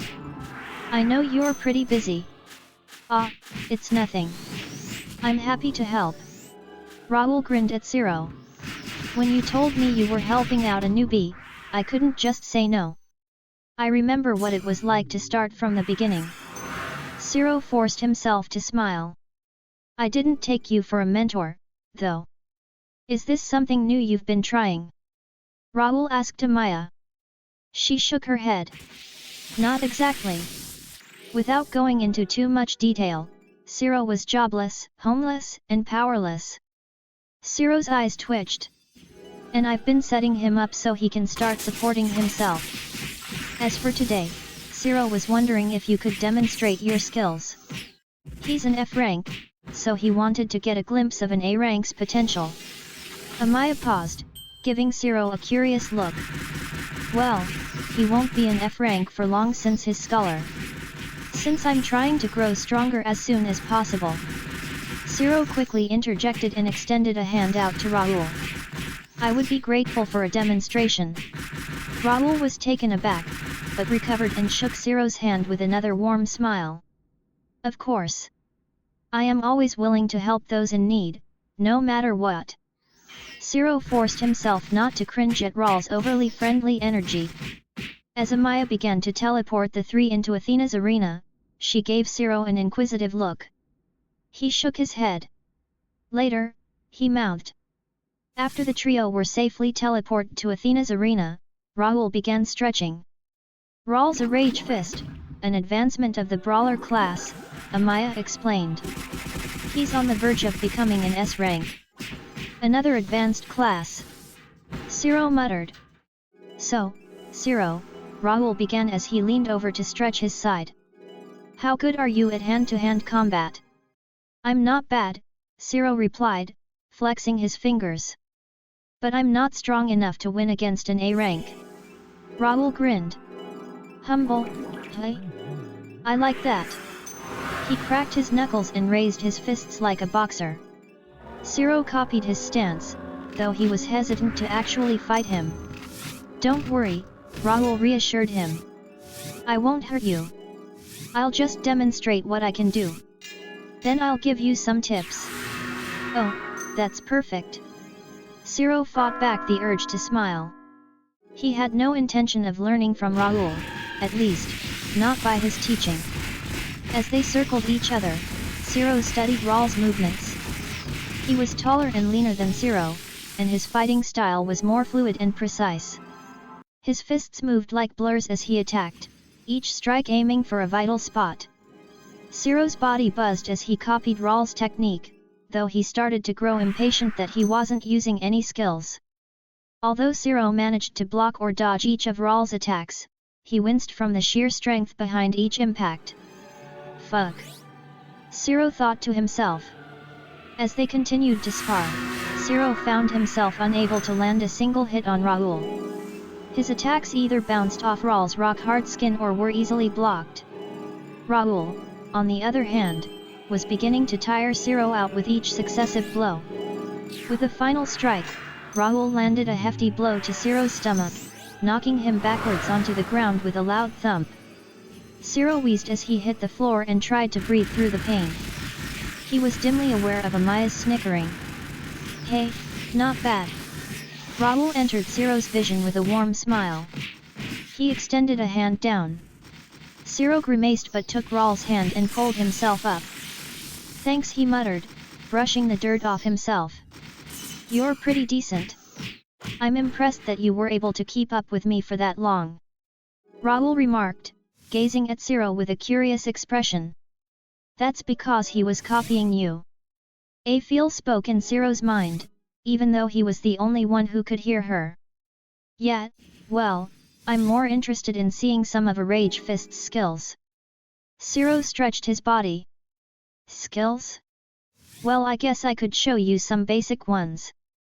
Raoul murmured thoughtfully. Ciro had to bite his tongue. He didn't want basic skills, he wanted top quality, powerful attacks. You're just annoyed that he isn't a pretty girl. Aphil piped through his thoughts, noting Ciro's displeasure. Before Ciro could snap back at her, Raoul snapped his fingers and smiled brightly. Oh! I could show you energy and mana efficiency. A sudden sinister gleam sparked within Ciro's eyes as he whipped his attention to Raoul. They sound interesting. What are they exactly? He said, as a hungry look contorted his face. They're my god, you scared me. They're skills that help you use energy and mana more efficiently. Well, they're more like principles than skills, really. Raoul rubbed his chin thoughtfully. Though energy efficiency might take you a while to learn, I'm sure mana efficiency would be easy to pick up. Speaking of, what's your class anyway? Ciro hesitated for a moment. I'm a spellblade. He lied, giving Amaya a pointed stare. She raised an eyebrow, but didn't say anything, much to Ciro's relief. Oh, the same as Amaya, hey? No wonder she's eager to help you out. Raoul nodded understandingly. Yet, honestly, I just want to see how you do that energy and mana efficiency stuff, so don't worry about teaching me the theories or whatever. Ciro urged him. Hey? But wouldn't it be better if I taught you as I demonstrate? I think you'd at least benefit from learning about the... Ciro waved a dismissive hand. No, it's fine. I don't want to take up more of your time. And besides, I have some important things to do soon. Raoul frowned, unsure of his intentions. Finally, he shrugged. All right, if you insist. The Rage Fist closed his eyes and pressed his palms together, as if in prayer. Watch closely. See how I'm focused. Ciro gave a slight nod as his body began to buzz with power. This is how you circulate and manage energy. It's a little different from mana. Think of it as your natural battery. Even though nothing was happening visually, Ciro could feel a physical pressure emitting from Raoul. By controlling your energy, you can use it to replenish your stamina, strength, and even increase your recovery rate, Raoul continued. But be careful. Your energy is linked to your physical body's limits. If you expend all of your energy, you'll find yourself weak and unable to do anything. You can increase your energy pool by training your body physically. Raoul opened his eyes and immediately leapt back into a defensive stance upon seeing the grotesque look of happiness on Ciro's face. Oops. Ciro quickly dropped his sneer and maintained a neutral look. Even though Raoul was lecturing as he demonstrated, Ciro overlooked it since his perfect analysis made him realize just how valuable energy efficiency was. Not that he was listening, anyway. Oh my god, sorry, you scared me again. Raoul relaxed his body but kept a wary gaze on Ciro.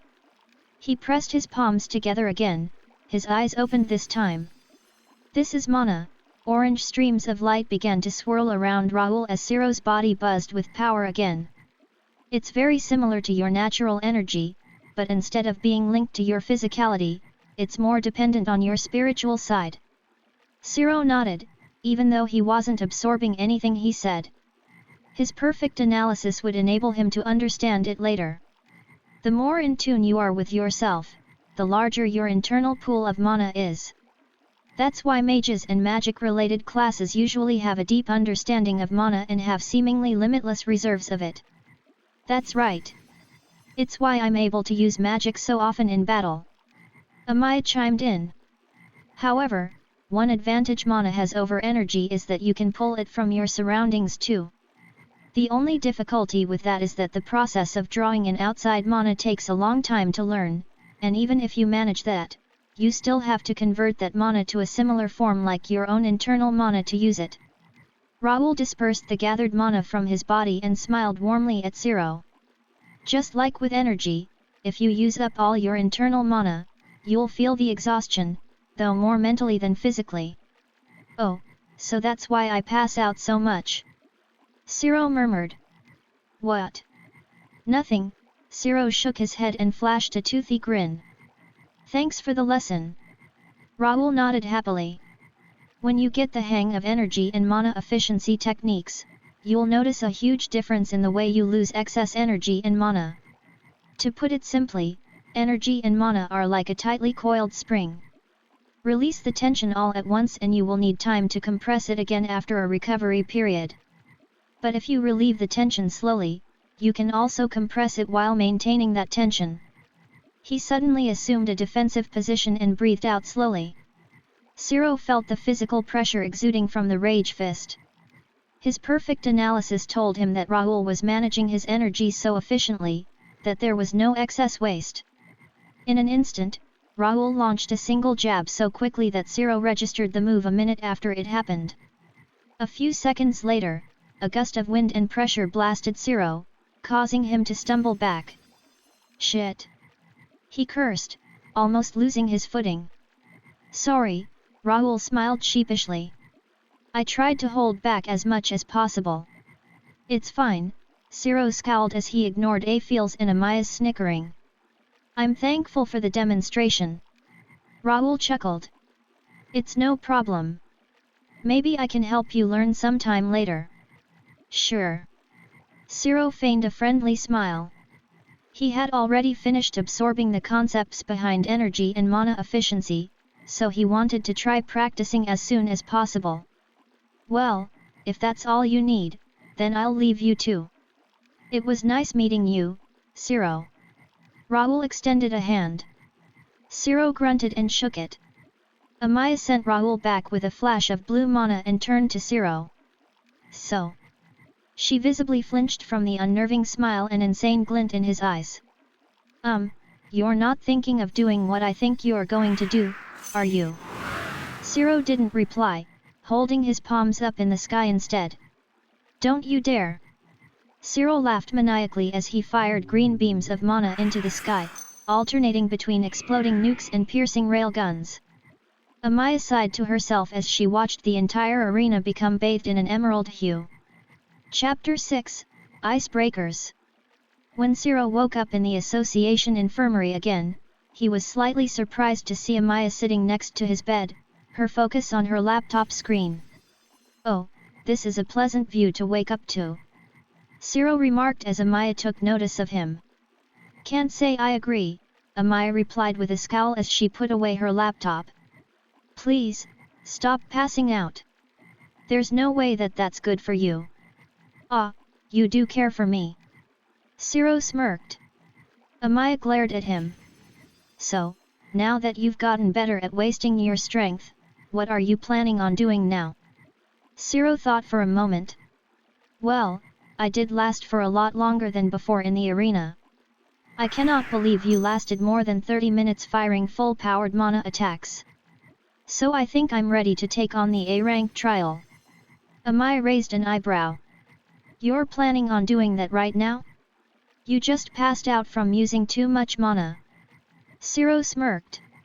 You think I'd just waste mana for the fun of it? Yet. Amaya immediately replied. Yes. Afiel agreed in his thoughts. Wow, okay that's fair, but anyways, Zero's eyes glinted with mischief. Yes, I did that for fun, but also to test my limits. Now that I know I can last around half an hour or so at full power, imagine how long I can last if I carefully manage my resources. Amaya crossed her arms. You know, you could just try using magic more efficiently from the start. You don't have to burn yourself out just to find out. Zero snorted. Well, I'm not going to burn myself out anymore. Those first 2 times were all I needed. Amaya looked at him skeptically. Then she sighed and shook her head. Whatever. It's not my problem. Zero grunted. So, when I'm ready, take me to the A-rank trial. I got some pretty good skills in my arsenal. Amaya fell quiet for a moment, studying him carefully. Speaking of, why are you so obsessed with skills? Obviously, your scholar class enables you to copy them, but you have a really unsettling craving for them. Ciro blinked in surprise. Oh, he began, unprepared for her question. I don't really know how to put it in words. I guess it's because before the apocalypse, I never really had anything going on for me. He glanced at nothing in particular as he lost himself in his thoughts. I was a loser, and it sucked because I pretty much accepted it. I was going through the same routine day by day and didn't think I'd ever get somewhere. Ciro brought himself back and glanced at Amaya. When I ascended as a scholar and learned that I could copy any skill I wanted, I guess I felt like I could be something more than a loser. Amaya's eyes widened slightly. So, it's like a second chance at life for you. Ciro couldn't help but think of Afil as he snickered.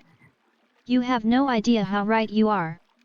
It was his turn to look at Amaya with a questioning look.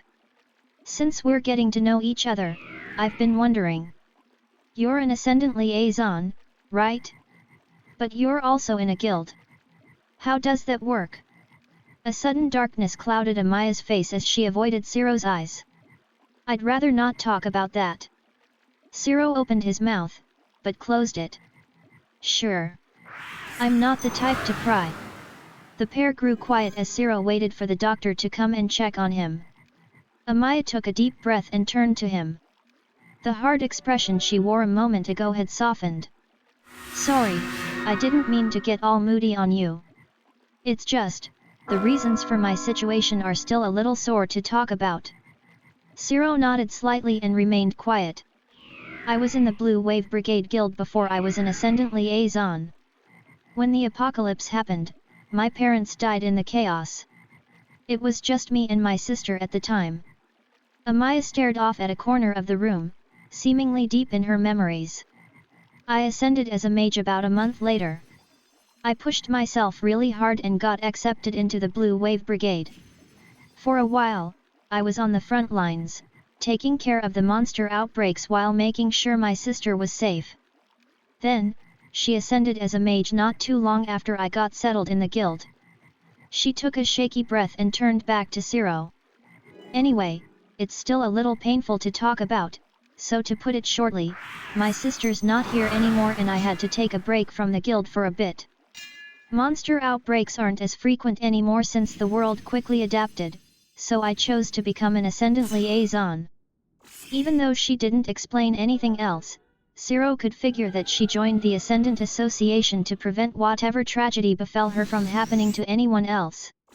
Sorry to hear that. He quietly told her. Amaya gave him a strained smile. It's really weird hearing sincerity like that from you, but thanks.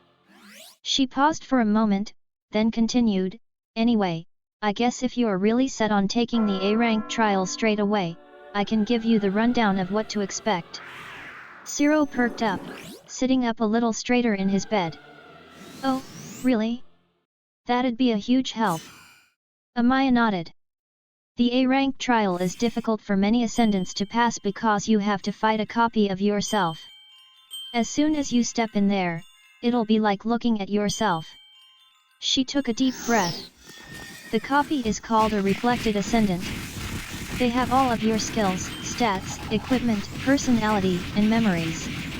The fight takes place in a separate large arena where you can use the environment to your advantage. The reflected ascendant will fight you just as you would in any other battle. Fuck. Ciro realized what that meant for him. Yet, even with your arsenal of copied skills, your copy can just use perfect analysis. Essentially, it'd be a stalemate. Unless I come up with something that can beat it. Ciro finished. Amaya nodded, seemingly deep in thought. That's what I'd do. Think of a way to beat yourself. It's not impossible, as long as you have the skills and the creativity to do so. That's how I became an A rank. Ciro stared at her in surprise.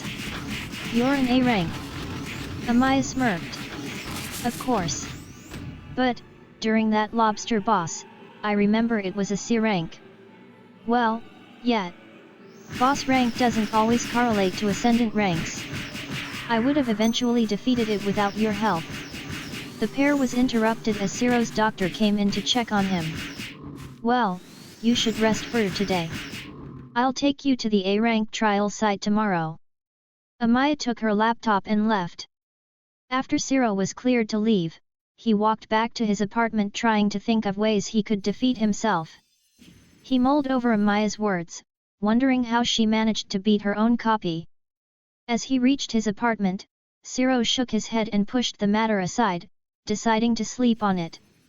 After his date with Nala tonight, of course. Ciro waited impatiently for the night to come, occasionally practicing his energy and mana efficiency techniques as the hours ticked by. Finally, a little before midnight, he ventured out from his apartment towards the same abandoned street he met Nala the night before. The air was cool and crisp, the stars shining brightly overhead. He walked down the deserted street, his footsteps echoing softly on the concrete. As he neared the meeting spot, he couldn't help but feel a mixture of anticipation and excitement. Granted, learning more Shade Reaper skills would bolster his ability repertoire, but for the moment, Ciro was eager to see Nala again. As he stepped onto the abandoned street, Ciro noticed that there were no traces of the wolf monster from the night before. I guess there are people that clean it? Or do monsters just evaporate after they are killed? He mused to himself as he scanned the surroundings for Nala. For a long while, Ciro sat on a nearby rusted bench, waiting for her. I think she forgot about you. Afiel said in his mind. There's no way she did. I left a pretty good impression last night. Ciro replied confidently. I'm not sure if good is the word I'd use. You'll see. She'll show up. Ciro began to feel less confident. An hour passed. Ciro began to wonder if he should just give up and go home. No, he yelled, standing up abruptly. I'll wait another half hour. Champion. Ciro sat back down and folded his arms, determined to wait. Although he was pretty sure Nala had forgotten or simply chose not to come by, he didn't know what else to do. It's okay, champion. Everyone gets rejected every so often. It's normal. Afiel tried to comfort him. Ciro didn't reply. A half hour came and went, finally causing him to give up. As he stood up, he suddenly heard a soft rustle. Whirling around, Ciro caught sight of a cloaked figure standing in the middle of the street. Nala. He stepped closer to the figure. Her violet eyes gazed at him with a mixture of curiosity and apprehension as she pulled her hood off. She wore the same tight-fitting black pants tucked into high-heeled boots but with a dark brown long-sleeved top this time. I'm surprised you showed up. Nala's voice was soft and even. I was thinking the same thing. Ciro couldn't help but grin despite waiting a long time for her. Were you waiting long? You seem a little grumpy. Nah, I just got here, Ciro lied. What were you up to? Hunting stray monsters. Nala fidgeted with her cloak. Oh, this is a nightly thing for you. Nala nodded and remained silent. I don't think she's big on conversation. Afiel noted in Ciro's mind. Well, anyways, how about we just get right into it? I'll tag along as you hunt and you could show me more of your Shade Reaper skills. Ciro pressed on. Nala glanced at him, her violet eyes unreadable. Are you sure? You don't have anything else to do. Ciro dropped his eyes to half-mast and grinned. Nah, I'm free for the rest of the night. I'd love to spend more time with a beautiful woman like you. Alright then, Nala said with a hint of surprise in her voice. Follow me. She quickly turned and took off at a jog, her cloak billowing behind her. Ciro hurried to catch up, dodging through the shadows cast by the dilapidated buildings. As they ran, Nala effortlessly leapt over piles of rubble and debris that Ciro stumbled and tripped over. Champion, Afiel sounded embarrassed. Stop neglecting your skills and use perfect analysis to copy her movements. Zero grunted his thanks towards Afiel, then focused on Nala again. As they raced through the alleyways, he began to notice the way she moved. The way she flowed from one motion to the next, always maintaining her balance and agility. It was as if she were dancing through the city streets. He mimicked her movements, trying to replicate her grace and poise. The pair were silent as they patrolled the streets, sticking to the shadows as they kept an eye out for stray monsters. A few civilians walked around the more lit areas, unaware of the duo that lurked in the darkness. "Aren't you going to say anything?" Afiel asked after a while. "Like what?" Zero thought back. "I didn't plan on getting this far. How about asking her about herself? You know, like regular humans do." "So, how long have you been doing this?" Zero asked Nala. She glanced at him over her shoulder, her violet eyes studying his face. "A while," she replied. "Since I ascended shortly after the monster outbreaks." "Champion, ask something better. Obviously the time frame is limited between now and a year ago when the apocalypse began." Afiel was exasperated. "Okay, what made you want to be a mercenary instead of joining a guild?" Zero tried again. Nala thought for a moment before answering. "I wanted to be free to choose my own path. I didn't want to be tied down to anyone or anything." Her voice was soft but determined. "And I liked the challenge of being my own boss. It's not easy, but I've learned a lot along the way." "Oh, I can relate to that." The pair began to head back towards the abandoned streets. "What rank are you?" Zero continued. Nala shrugged. "I'm not really concerned with ranks. I'm just trying to survive and help others do the same. Besides, there are plenty of people stronger than me out there.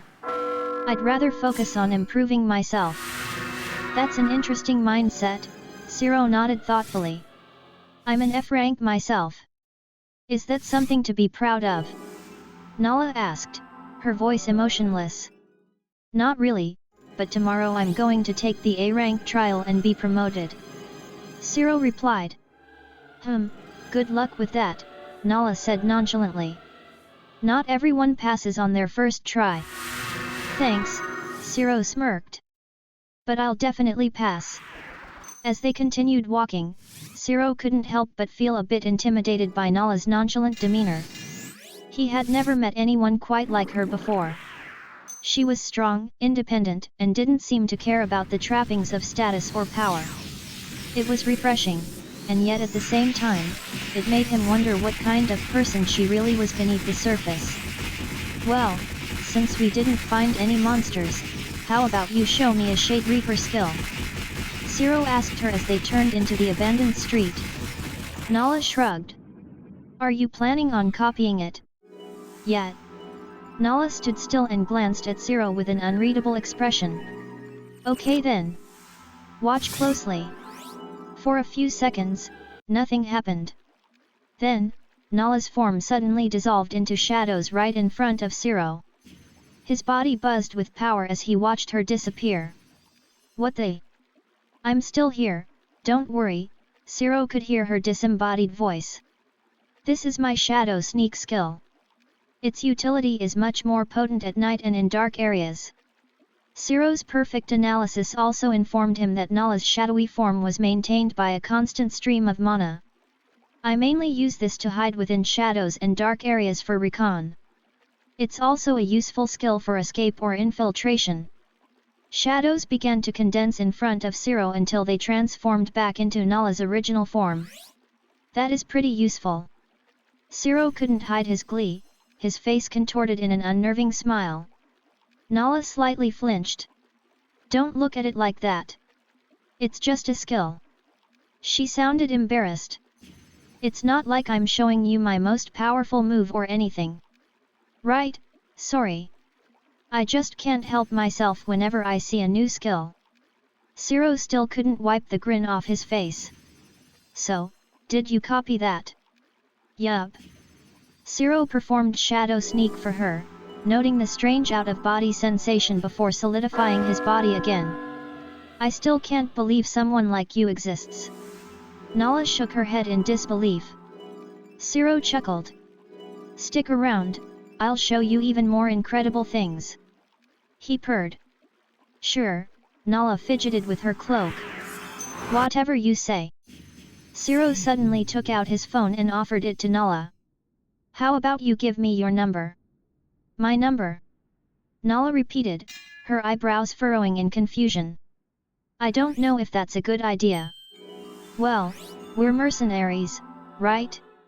Maybe it'd be a good idea to keep in touch. Who knows, maybe we could pair up and go on patrol at night together too. Zero pressed on. Easy, champion. Afiel warned in his mind. Nala hesitated for a moment, then took Zero's phone and keyed in her number. There. That's my number. She handed the phone back to him. But don't expect me to answer every time you call. Oh, don't worry, I'm not gonna pester you all the time, he grinned. Just every so often, if you're down. Nala rolled her eyes. Fine, whatever. She glanced at the time on her phone. I should head back. I have something to do. Oh, right. Well, I should get going too. Zero nodded. It was nice seeing you again, Nala. Take care. Nala nodded.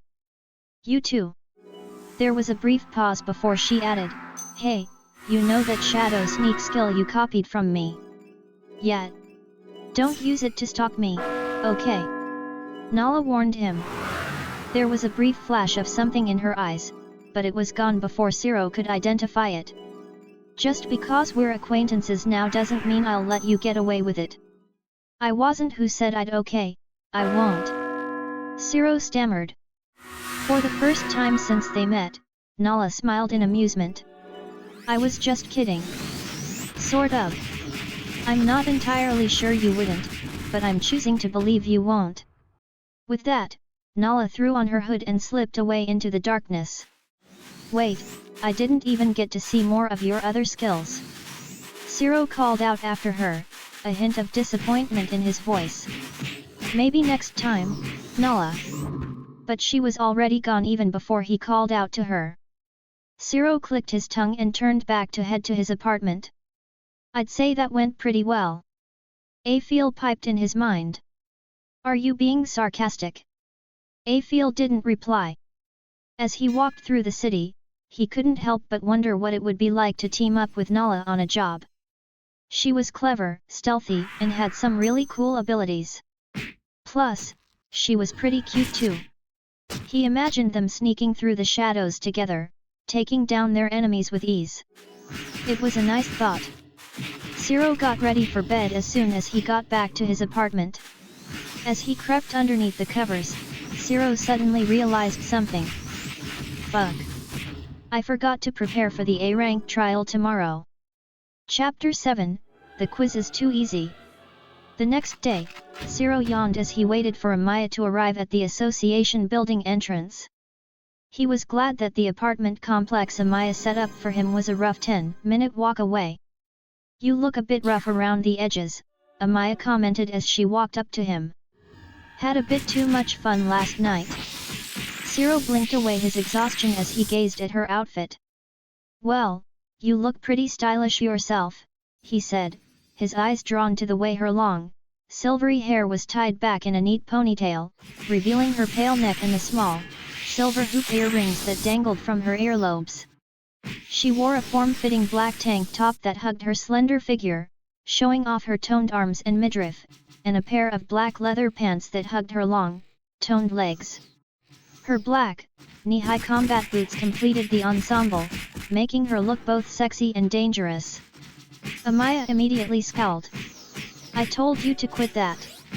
Anyways, you don't seem like you're dressed for physical activity. She raked her eyes over Zero's outfit. Sporting a black bomber jacket over a plain grey shirt, Zero chose to wear dark blue jeans and tennis shoes for the trial. Hey, with the generous loan you've given me, I wanted to get myself something nice. Amaya rolled her eyes. Fine, whatever. It's not my trial. She pushed past him and walked towards the association building. Come on, let's get you tested. Ciro hurried behind her, feeling a mixture of excitement and nervousness. So, Amaya continued as they entered the building and headed off a long corridor. I've been meaning to ask you yesterday while you were in the infirmary, why did you lie about your class to Raoul? Well, it's not like I wanted to hide it or anything, Ciro made a face. I figured if word got out that my class was unique, I'd get bombarded with requests from guilds wanting me to join. So, I wanted to wait until I got promoted to A rank and start working as a mercenary. Amaya slowed her steps and frowned at him.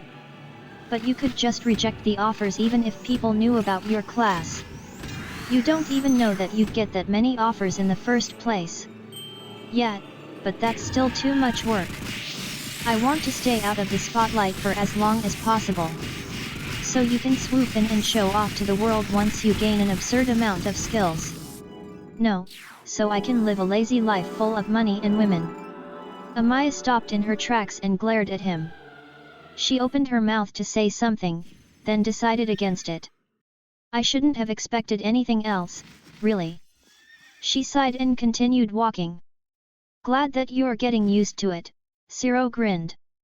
By the way, I've been wondering this myself. Why is it that the world isn't as chaotic as it should be? What do you mean? Amaya gave him a quick and curious glance. Well, I'm pretty familiar with stories of monster invasions and whatnot, so I'm just wondering why the world isn't in disarray. Amaya snorted. She took a double take upon seeing the genuine look of concern on Ciro's face. Oh, you're serious? Well, I mean, S-rank ascendants popped up pretty quickly, so they were there to take the brunt of the harder monster outbreaks. And contrary to a lot of stories you've probably read, most of the S-ranks genuinely want to protect the world. Well, not without something in return, of course, but the world is mostly safe because of them and the cooperation between guilds and the world governments. She paused for a moment, frowning slightly as she considered his question further. I think most people just accept it as the way things are. They know the world could be much worse, and that the heroes keep it from falling into complete chaos. As for why there aren't more monster outbreaks, well, it's not like the world's monster population is shrinking. It's just that the S-ranks are so powerful now that they can keep most of them under control. Oh. They walked the rest of the way in silence until the pair reached the trial room. The room resembled a waiting area, with a couple of chairs and a pretty older woman sitting behind a reception desk. Behind her were several doors, each marked with a white letter ascending from D to A. Hi, I'm Ciro. I'm here to take the A-rank trial, he said suavely as he stepped up to the receptionist. MHM. You're a little late, but thankfully there isn't another appointment until a half hour from now. The receptionist made a face and jerked her head over to the doors. Well, good luck in there. Hope you manage to beat yourself. Amaya sent him off with a solemn thumbs up. Thanks. Ciro entered the door marked with the letter A. The room was large and dimly lit, with a circular arena in the center. A single row of wooden bleachers surrounded the arena, and Ciro could see a few people sitting on them, watching him expectantly. He took a deep breath and focused his energy, readying himself for the battle ahead. Hello. Are you Ciro Castle, here to take your A-rank trial as requested by Liaison Amaya? A smart-looking man with glasses and neatly combed hair approached him. Yes, that's me. Ciro nodded. Perfect. I will now brief you on the details of the trial. Ciro's eyes began to glaze over as the trial administrator explained what he had to do. You should pay attention, Afiel scolded in his mind. This could really help you. Ciro inwardly groaned, but nevertheless tried to pay attention. So, please try your best, the trial administrator finished. The A-rank trial is understandably difficult, so don't get discouraged if you don't pass it the first time. The people sitting in the bleachers will also spectate your performance and your results will be averaged once your trial is deemed complete. Right, Zero gave a half grin. Thanks. The trial administrator nodded and left Zero in the middle of the arena. The trial will begin now. You will be transported to an artificial personal space. Zero took a deep breath as a white light enveloped him. When the light faded, he found himself standing in a familiar-looking clearing. The sun was setting over the horizon, casting a warm golden glow over the trees. A small brook babbled nearby, and the air smelled of flowers and freshly cut grass. Oh, this is nice. Hey, there. Zero whirled around to find a man that strangely resembled him, though his entire body was monochromatic, like a black and white photo. You must be my copy. Zero remarked, looking at his clone with a frown. If I'm your copy, then damn, we're ugly. The copy grimaced. Zero ignored Afiel's laughter in his mind. Clasping his hands together, Zero conjured his mana sword and assumed an offensive stance. The Zero copy took notice and quickly did the same. So, you think you can beat me? The Zero copy smirked at the original. I've been beating myself for years. Zero replied, much to the disgust of Afiel. The two began to fight, swords clashing against each other and green mana flying through the air. Zero found himself slightly impressed at the way the two of them seemed evenly matched. True to his predictions, as soon as Zero activated his perfect analysis, he learned that the copy was also using the skill, rendering them both unable to find and exploit weaknesses. Even as Zero mixed up the techniques he copied from Amaya and Raoul, the monochromatic doppelganger easily mimicked his movements. Shit, Zero muttered as he barely managed to dodge an exploding mana dagger. How exactly do I beat myself? He fired off mana railguns in retaliation, only for the copy to simply dissolve into darkness via shadow sneak. The Zero copy quickly rematerialized in front of the original and swung his sword down. Zero barely raised his own blade in time and blocked the slash as sparks flew from the clash. The copy held his palm to Zero's face and shot a mana nuke point blank. Zero yelped and managed to dissolve into darkness to avoid the direct hit. He created some distance and rematerialized again, raising his blade for another onslaught as he sent back a mana nuke of his own. You can do it, champion. Afiel tried to encourage him. Not helping. Zero thought back. The two continued their duel, exchanging blows and counters. The more they fought, the more they realized that they were in fact two sides of the same coin. Zero began to feel a strange connection with his copy, despite the weirdness of the situation. What if you tried a feint? Afiel chimed again. I've done that already, Zero grumbled. He won't fall for anything I wouldn't. Then what would you fall for? Afiel continued, nearly causing him to take another mana nuke to the face. I don't know, stop distracting me. Zero snapped, haphazardly jabbing the copy who dodged it with ease. Zero leapt back towards the brook, trying to gain a moment of relief. He made sure his energy and mana efficiency were running simultaneously. I'm only trying to help. The goddess replied meekly. You can help by staying quiet. Suddenly, Zero paused for a moment as he suddenly realized something. The Zero copy noticed the hesitation and looked at him curiously. Hey! Zero lowered his sword and released his concentration on energy and mana efficiency. What? The copy studied him warily. Are you able to hear Afiel? The Zero copy blinked in surprise. Now that you mention it. I don't.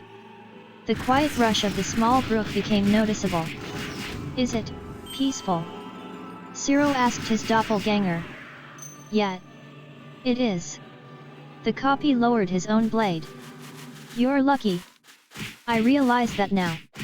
And I'm sorry for you.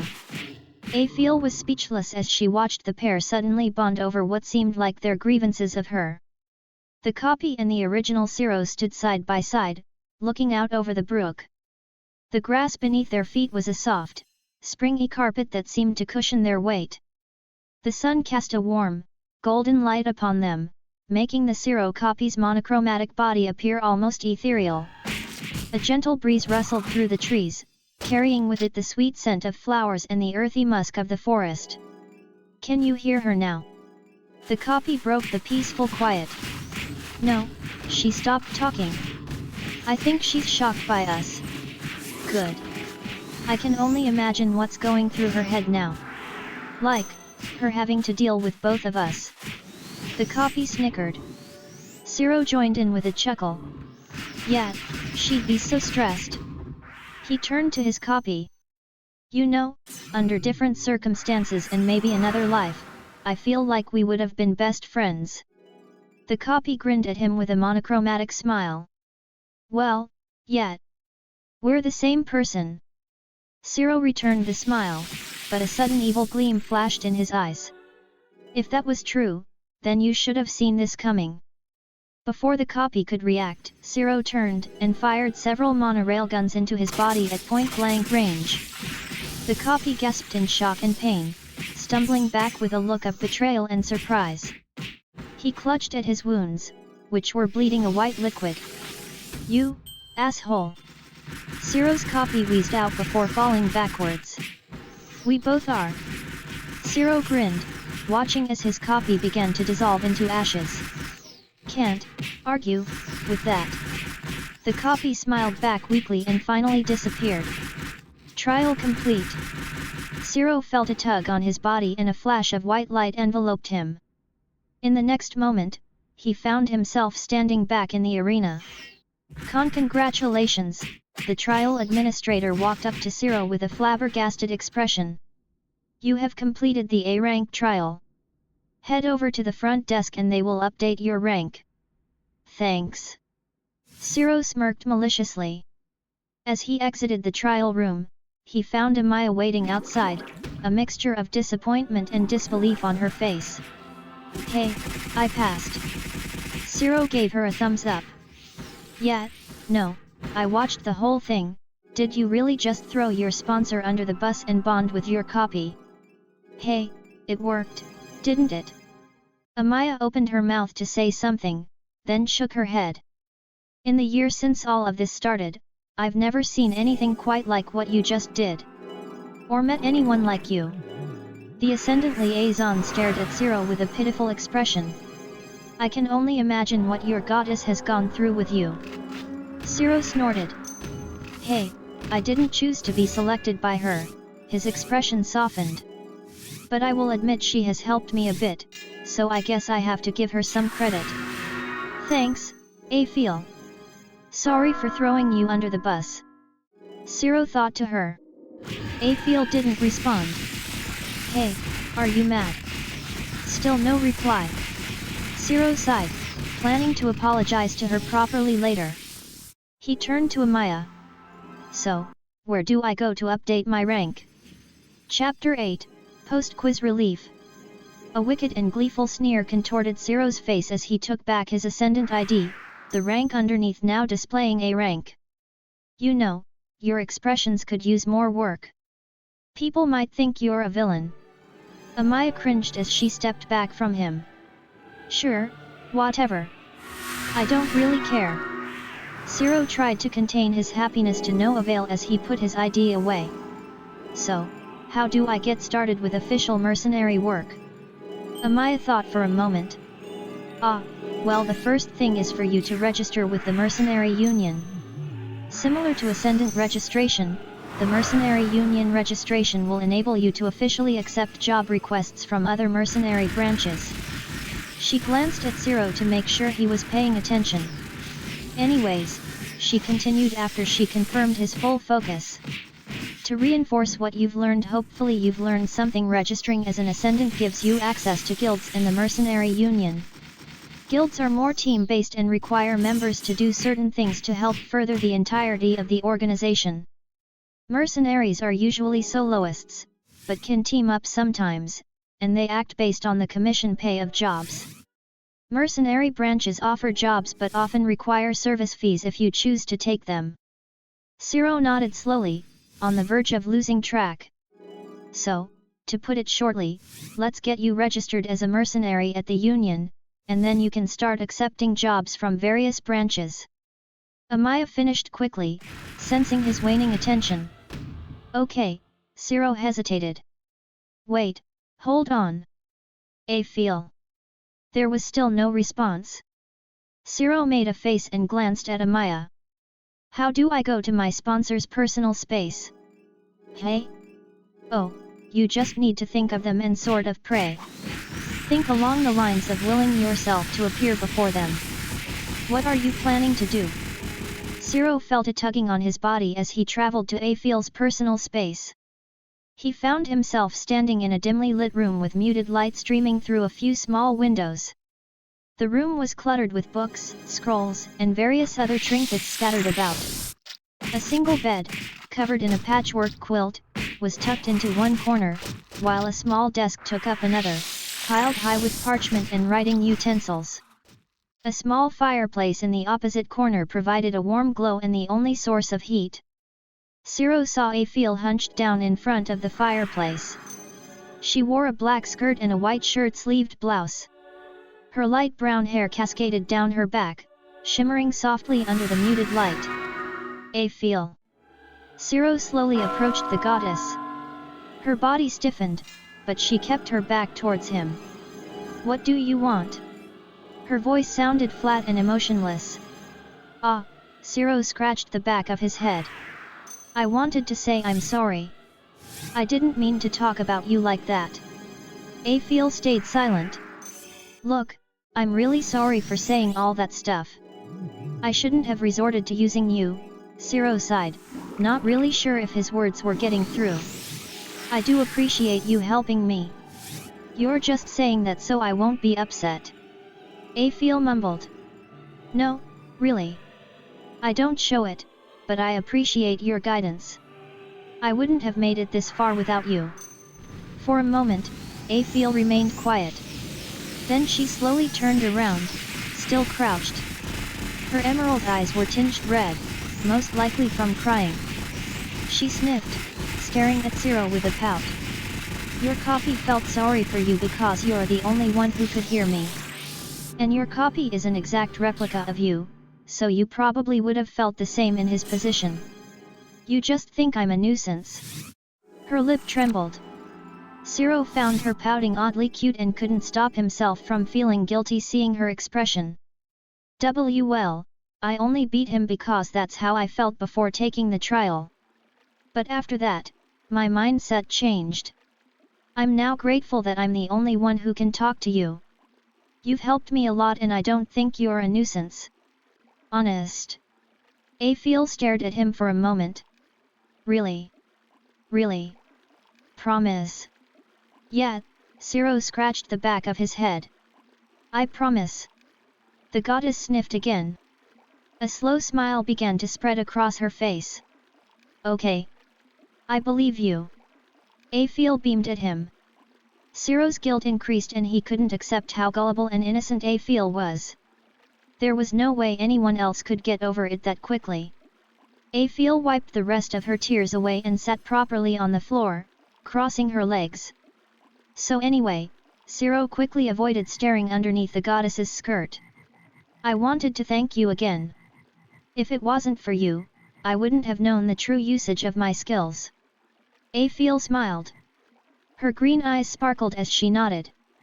She looked up at Ciro, studying him carefully. You're welcome, she said softly. It's been a pleasure guiding you so far, even through the rough patches. You've proven to be a quick learner and an incredibly determined individual. I have no doubt that you'll continue to grow and achieve great things in the future. Ciro swore quietly to himself. Afiel's innocence was really adding to his conscience. Yeah.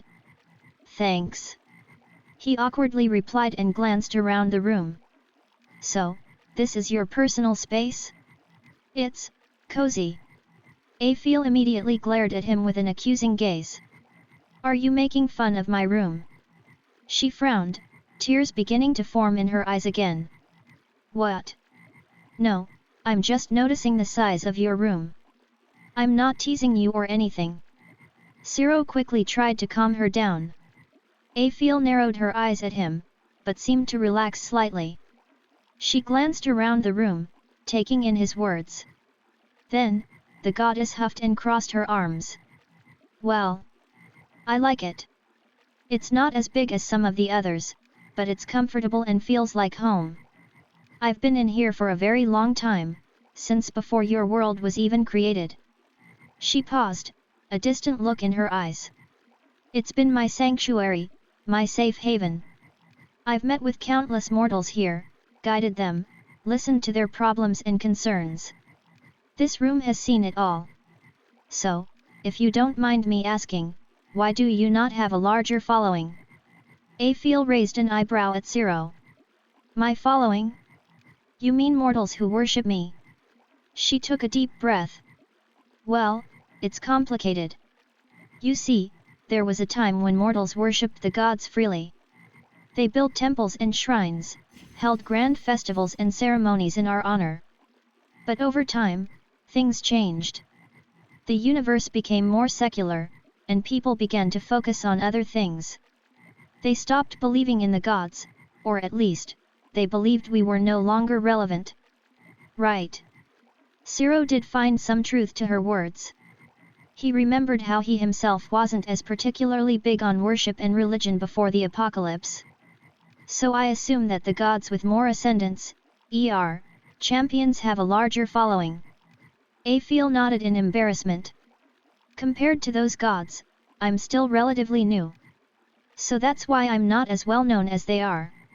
What are you the goddess of? Aphil opened her mouth and paused, caught off guard by Ciro's question. Oh, well, I'm just a being with divinity. There are others like me, divine beings who don't belong to any pantheon and are grouped into a lower class. I guess you could say I'm like a general type of god. Aphil lowered her head. Oh, Ciro shifted uncomfortably. Well, I'm glad you're my goddess. Aphil smiled, her eyes glimmering with hope. Thank you, champion. Your loyalty means a lot to me. I'll do my best to help you in any way that I can, just like I promised. She stood up and smoothed down her skirt. Yeah. Thanks. Ciro nodded. Then he glanced over at her bed. Do you actually sleep here? Aphil blushed and turned away, shyly covering her mouth with her hand. Well, I don't exactly need to sleep, but sometimes I just like to rest my eyes. I can dream and everything, you know. She paused, looking back at Ciro. It's just comforting, having a bed. A place where I can feel safe and at peace. Hey. The more Ciro talked to her, the more human she seemed. He wondered if the other gods and goddesses were like Aphil, or if she was just a special case. Shouldn't you get going, champion? You received your A rank, yes. Aphil seemed to be in a better mood. Ah, right. Yeah, I'll be going now. Ciro concentrated on going back to the real world. Aphil smiled at him warmly and gave a small wave that he found absolutely adorable. Wow. I should stop being an asshole to her. He thought to himself as he imagined returning to the real world. In a flash of white light, he found himself back outside the trial entrance waiting room. Amaya glanced up at him from her chair, an irritated look on her face. What took you so long? I was starting to get worried. She stood up, stretching her arms above her head. My bad, Ciro smiled wryly. I just needed to chat with my sponsor for a bit. Amaya raised an eyebrow. How'd it go? Ciro shrugged. She's feeling better after I apologized. The Ascendant Liaison sighed and shook her head. Let's go to the Mercenary Union and get you registered.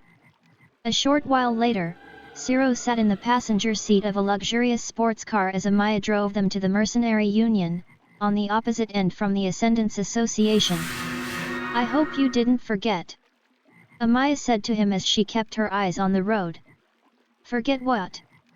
To pay me back after you get situated with the Mercenary Union. Oh. Ciro had completely forgotten about it. Amaya smirked, as if she had read his thoughts. Don't stress about it too much. Just pay me back whenever you can. Thanks. Ciro murmured as he stared out of the window. Not that it's any of my business, but how'd you end up so destitute? A brief scowl flickered across Ciro's face. To put it short, a certain goddess was supposed to watch over me when the apocalypse began. I died the first day and she revived me, only I ended up a year in the future. He didn't have to imagine what Afiel's reaction to his words just now would be. Oh. Amaya didn't know how else to respond. So that's what you meant by starting over. Ciro grunted in agreement. For the rest of the car ride, the two made idle small talk until they reached the Mercenary Union building. The Mercenary Union building was a sprawling complex nestled between two skyscrapers, its facade a mix of sleek glass and cold stone. The architecture was designed to evoke a sense of power and security, with tall walls and heavily armed guards posted at every entrance. Even from a distance, the building exuded an aura of strength and resilience. Inside, it was a bustling place, filled with people of all races and backgrounds. The air was thick with the scent of money and danger, and the sounds of weapons being drawn and sheathed echoed through the hallways. Ciro followed Amaya to a desk where a middle-aged man with a scarred face sat. "Can I help y'all?" The man drawled as the pair approached. "Hello, I'm Liaison Amaya from the Ascendants Association. I'm here to help Ascendant Ciro register in the Mercenary Union." The man nodded and leaned back in his chair, studying Ciro with a critical eye. "What's your class, rank, and age, Ascendant Ciro?" Scholar class. A rank. 22 years old. Scholar class. The man raised an eyebrow. "Never heard of it. Unique." Ciro nodded hesitantly. "Interesting. Well, alright, let's get you registered." The man pulled out a ledger and flipped through a few pages until he found an empty slot for a Ciro. He scribbled down Ciro's name and rank before typing the same information into a computer. He then printed out a card and handed it to him. "Congratulations, you're now a registered member of the Mercenary Union. Here's your identification badge. Make sure you always wear it or keep it on you when you're on a job." Ciro took the badge and looked at it. It had his name, class, rank, and a unique identification number. It wasn't all that different from his Ascendant ID, save for the black coloring and the Mercenary Union tag on the back. "Thanks. So, how do I get my first job?" he asked, looking up at Amaya. Amaya gave a wry smile. "Well, now that you're a mercenary, you can look at requests here or on the website. The jobs will often be posted by mercenary branches, who'll take a portion of the reward you'll receive." She guided him over to the center, where several other mercenaries were gathered. The Mercenary Union building had a large screen mounted on the wall, displaying the latest job requests from various branches. The screen was divided into several sections: current jobs, high-priority jobs, and completed jobs. Ciro scanned through the list, looking for something that suited his skill set. "See anything you like?" Amaya peered over his shoulders. "No," Ciro shook his head. "Most of them aren't hunting jobs." Which is surprising, but I guess there are mercenaries that do that for free. He thought of Nala, and wondered if she was doing work for free. "If you work with us, we will make sure you are paid handsomely." A deep voice suddenly rumbled behind them. The two spun around and were met with a towering and imposing man. He had streaks of grey in his neatly combed hair and a chiseled, rugged face. Despite wearing a tailored black suit, Ciro could tell he was extremely muscular. His eyes were a startling purple as they bore down on Ciro. "Who are you?" Ciro asked, failing to keep the nervousness from his voice.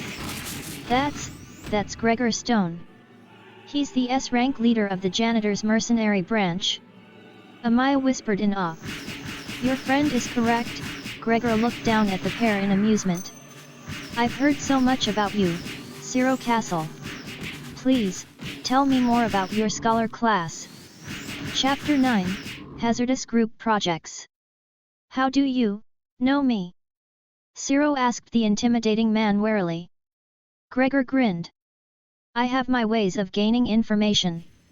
It takes more than just strength to lead the janitors, you know. I had my eyes on you as soon as you took your assessment. He stepped closer to Ciro, who stood his ground despite the overwhelming pressure he felt from the man. You were able to reach A rank in a few days when you were initially graded as an F rank. I'm curious to know how you did so. Ciro hesitated and glanced nervously at Amaya. She nodded encouragingly. My scholar class lets me copy the skills of other ascendants, he began slowly. That's how I was able to pass the trial relatively easily. Gregor studied him for a moment, his expression unreadable. Then he chuckled, a low rumbling that sounded like thunder. How intriguing! I have never heard of your class before. If what you said was true, then I would love to have you join the janitors as an exclusive contractor. Or perhaps you would like to fully join our ranks. Ciro hesitated, glancing at Amaya again. I think it'd be best if he took some time to think it over. Amaya quickly got the hint and stepped up. Ciro's still adjusting to all of this, so I hope you don't mind, Mr. Stone. Gregor flicked his eyes between Amaya and Ciro. Then he chuckled and nodded. Very well, he gave them a small smile. My offer still stands. Come to me if you change your mind, or you if you want to talk about anything else. As he turned and walked away, Ciro sighed with relief, realizing that he had been holding his breath. Holy shit, he turned to Amaya with a bewildered look. That guy was so intimidating. She smiled reassuringly. He can be a bit daunting at first, but he's actually quite fair and easy to work with once you get to know him. He's the one who led the effort to unionize the mercenary branches, after all. And as the leader of the janitors, he's got a lot of influence. So, he's pretty powerful. Amaya nodded. Among all the S ranks, he's probably in the top 10. Damn. Ciro muttered. Despite having reached A rank himself, he found himself in awe at the gap between them and someone like Gregor. It was like looking up at a mountain, wondering if he'd ever be able to climb it. But Amaya's words gave him hope. Maybe, just maybe, he'd be able to bridge and eventually overcome that gap. He glanced at Amaya again, feeling grateful for her presence. So, what do you think? He asked her, looking for her input on what to do next. Should I consider his offer? She made a face. Honestly, it's up to you. But, if you want my advice, just take it slow for now. Do some small side work at the moment and see what you like first. Ciro nodded, considering her words. He knew that Amaya was probably right. It'd be best to take things slowly, at least at first. There was no rush in making a decision, after all. And if he ever decided to work with Gregor or even join the janitors, he'd have plenty of time to get used to the idea. Thanks, I'll keep that in mind. After Amaya drove him back to his apartment, Ciro took the chance to rest for the moment, mulling over everything that had happened. The A-rank trial had proven to be difficult, but Ciro had managed to overcome it without relying on his strength or abilities. Then, he later found out that a big shot had been keeping an eye on him ever since he resurrected. Frankly, at this point, Ciro felt like things were moving rather quickly. Not that he minded. Are you okay, champion? Afiel asked. I'm fine, Ciro replied, sitting up on his bed. He stretched and yawned loudly. I was just thinking about everything that happened today. He glanced at the beaten clock on his wall. It's still early in the evening, but maybe I can meet up with Nala, see if she wants to do some mercenary work together. You think she'd actually agree? Who knows? Ciro shrugged. Won't know unless I try. He grabbed his phone and opened up his contacts, which only had 2 numbers. He skipped past Amaya's number and hit Nala's, sending her a text. Ciro flopped back on the bed after he finished, wondering if she would respond. To his surprise, his phone immediately buzzed.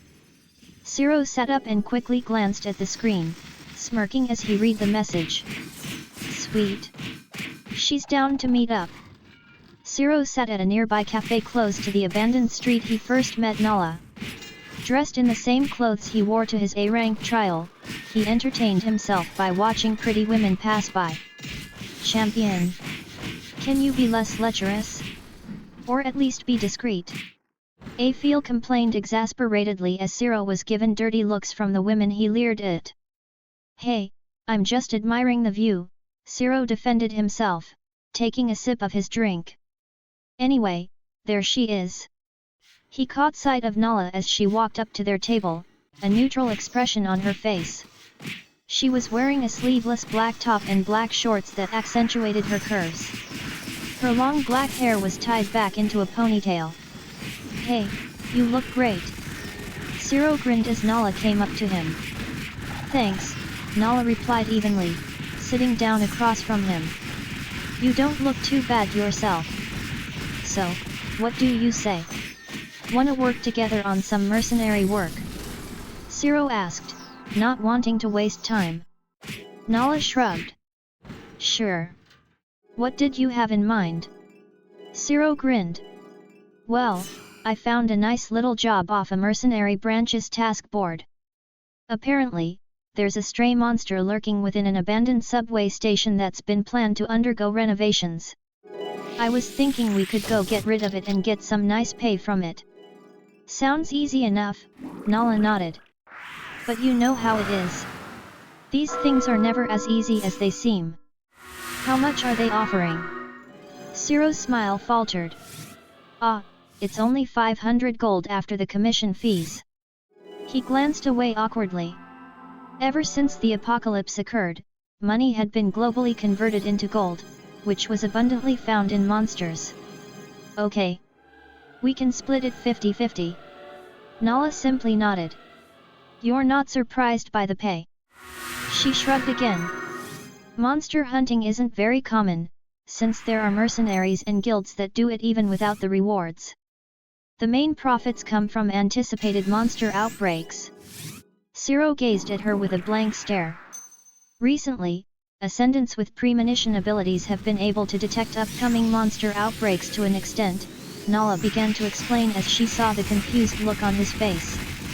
So, branches will post jobs that mercenaries can take. Those mercenaries will get their pay if they manage to harvest whatever they can from the monsters they're able to kill from the outbreaks. Oh, Ciro slowly understood. So there's actually useful items or parts that drop from monsters. Like a game. Exactly, Nala nodded. But, it's not as simple as that. There's a lot of politics and competition between the different branches. Some of them will hire people to sabotage the other teams, or pay them off to keep the monsters around for themselves. It can get pretty messy. So, you're saying there's a chance we'll have to fight other mercs too? Ciro raised an eyebrow. Nala shook her head. When it comes to hunting stray monsters, there's not much competition for it, since they're most likely stragglers of a completed monster outbreak. That's why the money rewards are so low for jobs like those, since there's usually a supply of parts or items from that species. Oh, okay. That explains why a lot of the jobs I saw were asking for mercenaries on standby. Ciro finished his drink and stood up. Anyways, should we get going? Nala nodded and stood up as well. Yeah, let's go. They left the cafe, heading toward the abandoned subway station where the stray monster was supposed to be lurking. The walk to the station was mostly silent, with only the occasional comment from Ciro to break the silence. They both knew what they were getting into and the potential risks involved. As they approached the entrance, they could see a group of guards stationed outside, presumably there to keep people out and make sure no unauthorized personnel entered the area. They showed their IDs to the guards, who then let them pass. Ciro raised an eyebrow as Nala put her ID away. So, the requirement for this task calls for A-rank mercenaries. Does that mean you're an A-rank too? Yes, it's just a formality, Nala replied dismissively. The guards probably just want to make sure we know what we're doing. Ciro grunted. Though he was mildly curious as to why Nala didn't care about rankings, he wasn't one to press for more details. As they walked down the stairs and into the abandoned subway, Ciro used his perfect analysis to survey the environment. The subway tunnel stretched out before them, dimly lit by flickering emergency lights. The walls were coated with a layer of dust and grime, and the air was thick with the stench of mold and decay. The tracks themselves were rusted and overgrown with weeds, clearly unused for years. The ceiling high above was adorned with intricate designs, remnants of a more lavish time when the subway must have been bustling with life. As they continued deeper into the tunnel, the sounds of scuttling and rustling could be heard from the shadows. Ciro motioned for Nala to stay close as they crept forward cautiously, their weapons drawn. The stray monster was known to lurk in the abandoned train cars, feeding on the occasional stray animal or scavenger that dared to venture too far into its lair. Hold on. Nala held a hand in front of Ciro and concentrated. Ciro grunted in surprise as his body buzzed with power, realizing Nala was using a skill. Oh, detect? That's a nice skill, he murmured as he copied it. Nala lowered her hand and crept forward, signaling Ciro to follow. As they moved deeper into the tunnel, the sound of rustling grew louder. Suddenly, a large shape darted out from between two train cars and disappeared into the shadows. Ciro and Nala exchanged glances, their hearts racing with adrenaline. The stray monster was nearby. Ciro began to channel his energy and mana efficiency, taking the opportunity to try out the new detect skill he copied from Nala. His senses became heightened, and he was acutely aware of a hulking mass lurking in the darkness. It's here, Nala whispered to him. Be ready for anything. The two mercenaries crept forward, their weapons at the ready. As they rounded the corner, they came face to face with the stray monster. It was a massive, scaled beast with razor-sharp claws and glinting yellow eyes. Its body was coated in a layer of dirt and grime, and its breath reeked of rot. Ugh! Gross! Ciro wrinkled his nose at the odor. The monster let out a low growl, its yellow eyes fixed on the two mercenaries. It was clearly no ordinary beast, it possessed an intelligence and cunning that made it a formidable opponent. Ciro and Nala exchanged a quick glance, nodding to each other in understanding. Ciro took charge, firing monorail guns that pierced through the monster as Nala dissolved into shadows. The monster howled in pain, but it was clear that the two mercenaries had underestimated its resilience. Its massive form easily shrugged off the blows as it charged at Ciro, swinging its claws wildly. Ciro barely dodged the attack, rolling out of the way just in time. He quickly repositioned himself and fired another volley of monorail guns, scoring a direct hit on the monster's shoulder. The impact sent the beast reeling, giving Nala the opening she needed. She rematerialized and launched a shower of daggers that lodged themselves deep in the monster's chest. With a snap, the daggers exploded in a flash of purple mana. The monster let out a roar of pain and rage, its eyes locked on Nala. It lashed out again, but Ciro was there, blocking its massive claws with his sword. He grunted as he struggled to keep the beast at bay while Nala circled around it, looking for an opening. I fucked up. It's heavier than I thought. Ciro yelled out to Nala as he fell to one knee. His arms burned with the effort of pushing against the monster's giant claws. Nala took advantage of the distraction and dashed behind the beast, sinking her daggers deep into its spine and detonating them with a snap. The monster roared in pain, its claws scrabbling at the floor as it tried to regain its footing with torrents of putrid blood flowing from its gaping back. Ciro seized the opportunity and lunged forward, thrusting his sword into the creature's neck and yanking it downwards. It collapsed to the ground with a thunderous crash, its yellow eyes glassy and lifeless as more blood gushed from its neck. Fuck, Ciro swore as he took a moment to catch his breath and cycled his energy to recover. Would have gone better if I was a tank or something. Nala looked at him and chuckled flatly. Don't worry, you did great. You've got plenty of skills to make up for the lack of defense. Then I guess I'll have to copy some defensive skills somewhere. Zero muttered as Nala conjured a mana knife and began to carve into the monster. What are you doing? I think this monster is similar to the werbeast I killed the night we first met, Nala grunted as she dug deeper into the monster, careful not to let the blood splatter on her. So, there should be a toxic core somewhere around. Found it. With a triumphant gleam in her eyes, she pulled out a fist-sized mass of rotten flesh from the monster's corpse. Within it was a spherical orb of translucent gold with black flecks swimming inside. This should be worth quite a bit. Maybe another 300 to 400 gold. Oh. An evil glint of greed flickered in Zero's eyes. I like the sound of that. Right. Nala shifted uncomfortably at his expression but composed herself. It's non-taxable, so we'd get the full price for it if we sell it. Or we could take that off your hands for you. A voice suddenly called out to the two. They both turned around to see a tall, burly man with a scar across his face and a nasty-looking sword at his hip, flanked by 3 of his companions. Who the fuck are you guys? Zero asked, getting the sense that things were going to escalate. The burly man chuckled, his expression menacing. You really don't know who we are, do you? We're the ones who were supposed to get that toxic core. He gestured to his companions, who all looked like they were itching for a fight. And we're not leaving without it. I think they might be vultures. Nala murmured to Zero. Mercenaries who tag behind others and steal the rewards after the hard work is done. Hey, that sounds like someone I know. Afiel piped up. I'll give you guys till the count of 3 to leave. Zero ignored Afiel as he warned the mercenary vultures. Memories of his past began to surface, and Zero could feel a rising anger well up within him. Oh, you're going to make us fight, are you? The burly man sneered, stepping forward. You're not in much of a position to make demands, kid.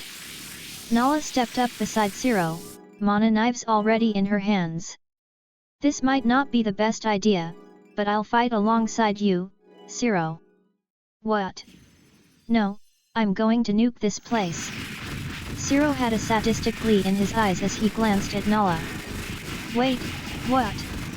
Nala looked confused, but stayed close to him. Did I stutter? I said I'm going to nuke the fuck out of this place, Zero grinned maliciously. An old subway station happens to collapse because some mercenaries were hunting a monster? No one would think twice. Nala glanced around, her eyes widening. You're not serious. Unfortunately, he is. Afiel lamented in Zero's thoughts. Just take the toxic core and get out of here. I'll follow you soon. Zero turned back to the vultures with an unhinged expression. What the fuck? The burly man hesitated upon seeing his face. Nala frowned, shaking her head. Zero, I don't think this is a good idea. Go. Zero shouted as he haphazardly began firing mana nukes everywhere. Nala shrieked and dissolved into shadows, taking the toxic core with her as she flew back to the entrance. The burly man and his companions shouted in confusion, dodging most of the mana nukes as they exploded all around the abandoned subway station. What the hell is this kid doing? One of the vultures shouted, ducking behind a metal beam for cover. Letting off some steam. Zero cackled as he kept up his onslaught, lighting the entire subway green. He was careful not to let the power of his nukes out of hand. Gradually, Zero began to feel his initial rage dissipate, and he soon ceased his destruction. He let out a cathartic sigh and surveyed his handiwork. The abandoned subway station was reduced to rubble, with only a few beams of twisted metal and concrete remaining standing. A crater now marked the spot where the monster's corpse had lain, and a thick cloud of dust hung in the air, obscuring everything. The mercenary vultures were strewn about on the ground, badly wounded, but not dead. Zero saw the burly man bleeding profusely on the ground and a menacing smirk bloomed across his face as he slowly walked towards him. Vultures? Hey! He stood over and gazed down at the man with contempt. The burly man spat blood at him and snarled, "Fuck you, kid. We'll be back for this. Zero knelt down with a blank expression. The burly man suddenly shivered with fear as he stared into his eyes. Please, do come back. I could always use more target practice. Zero whispered quietly. The burly man's face paled as he struggled to speak. You're insane. Zero chuckled creepily as he stood up and began to walk away. Chapter 10, Hope the project submission goes well. Nala was waiting for him at the entrance of the subway station, a concerned look on her face. A few of the guards from before had rushed in, but Zero avoided detection using shadow sneak. It helped that night had fallen, making him virtually impossible to see. Are you crazy? Nala hissed at him as he solidified. What could have possibly made you think, hey, blowing up this place is a good idea? Zero shrugged and gave a lopsided grin. I've seen bullies like those. They won't stop unless you give them a reason to. What if they come back and find you? Nala whispered, looking worried. Then let them. Zero wrinkled his nose in disgust.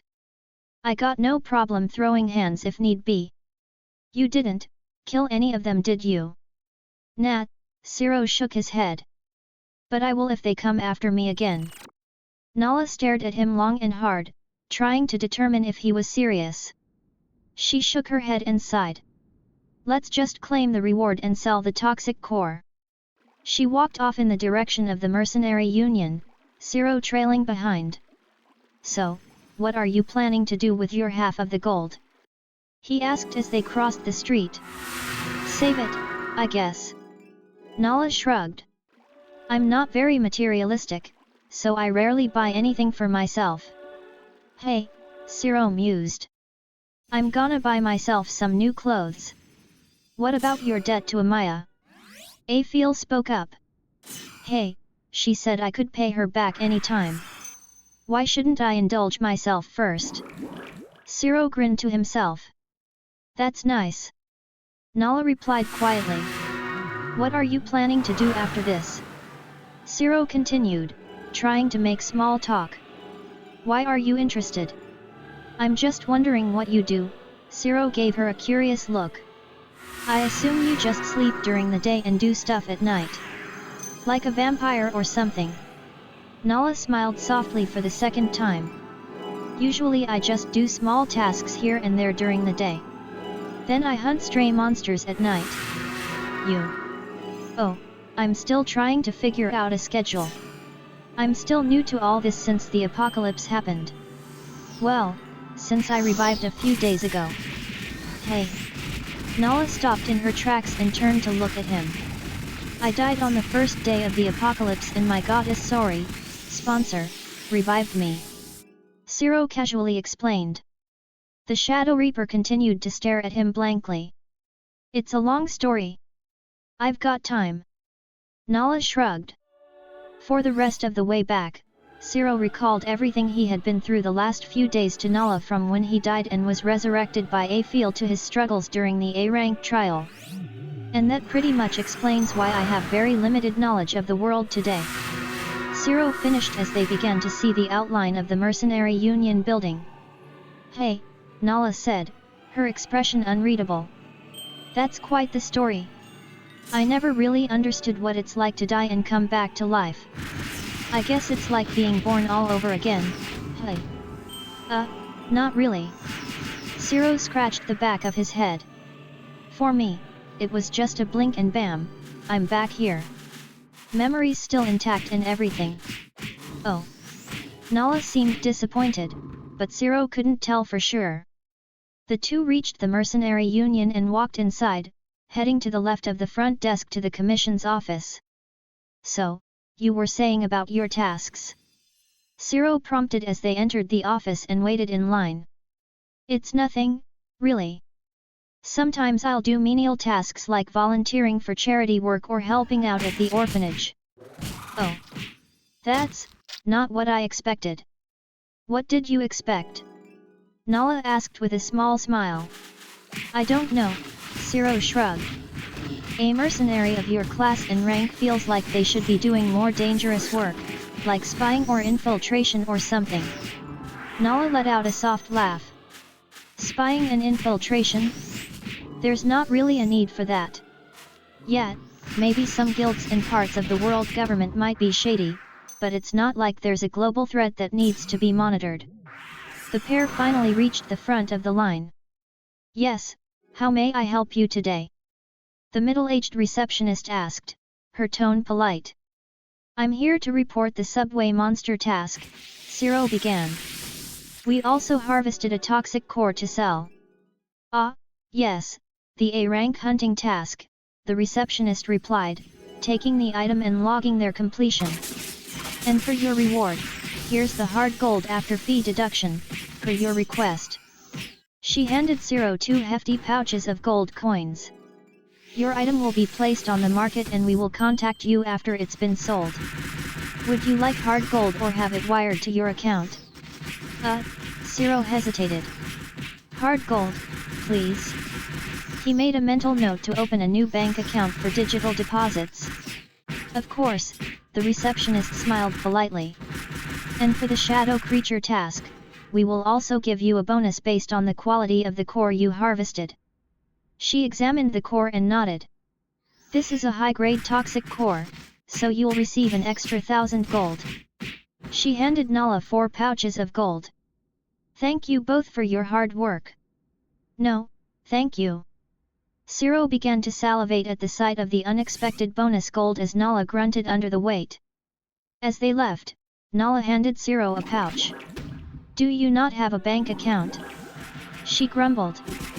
Well, I had one before the apocalypse but the old ones got liquidated in favor of gold banks, so I need to open up a new one. Plus, I got revived a few days ago. I haven't had time to. Reports say that the mercenaries injured in the subway incident were known to be vultures. An ongoing investigation is underway to find out what really happened at the scene. Ciro suddenly overheard the news on the TV screen above them and quickly turned to walk away. What hey, wait up. Nala hurried after him with a frown. What's the rush? Did you not hear the TV? They're doing an investigation at the subway. Ciro hissed as he sped towards the exit. Hey? So what? Even if you get caught, there's a law that protects victims of vultures. Oh. Ciro slowed his pace and looked back at Nala. I didn't know that.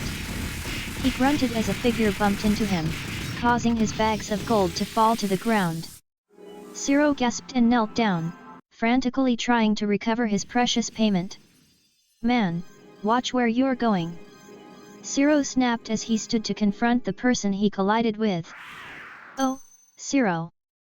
For a moment, Ciro stood there as he realized he had bumped into Amaya. Who's this? Nala asked as she caught up to the pair.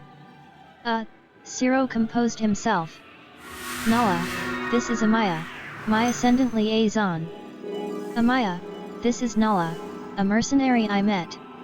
Amaya nodded and smiled warmly at Nala. To clarify, I'm an ascendant liaison at the Ascendant Association. Ciro just kind of forced me to pay special attention to him. Oh, I know what you mean, Nala replied with a smile. He recently coerced me into partnering up for a job. Ciro coughed uncomfortably. Anyway, Amaya, we were just about to head out. What brings you here? Oh, I'm just here to check up on my other ascendants who registered with the Mercenary Union. What about you guys? Well, we just finished a hunting task. Nala answered. Yet. I was going to open up a bank account and deposit this gold. Ciro began to sweat nervously. He desperately hoped that Amaya wouldn't remind him about his debt. Are you going to pay me back with some of that? Ciro cursed under his breath then feigned a smile. Why yeah, that's the plan. Now, if you'll excuse us. Oh, why don't I join you guys? The banks are closed anyway, so we could stop by a restaurant or something. Amaya smiled as she sided with Ciro and Nala. Ciro glanced at Nala, who seemed to be considering it. After a moment, she shrugged and fell into step beside Amaya. Sure, why not? Since you got your reward, you can use some of your gold to pay for dinner. Amaya glanced at Zero with a mischievous smile. I'll take some of that off your tab. Zero cursed in his mind but resigned himself to go along with the two.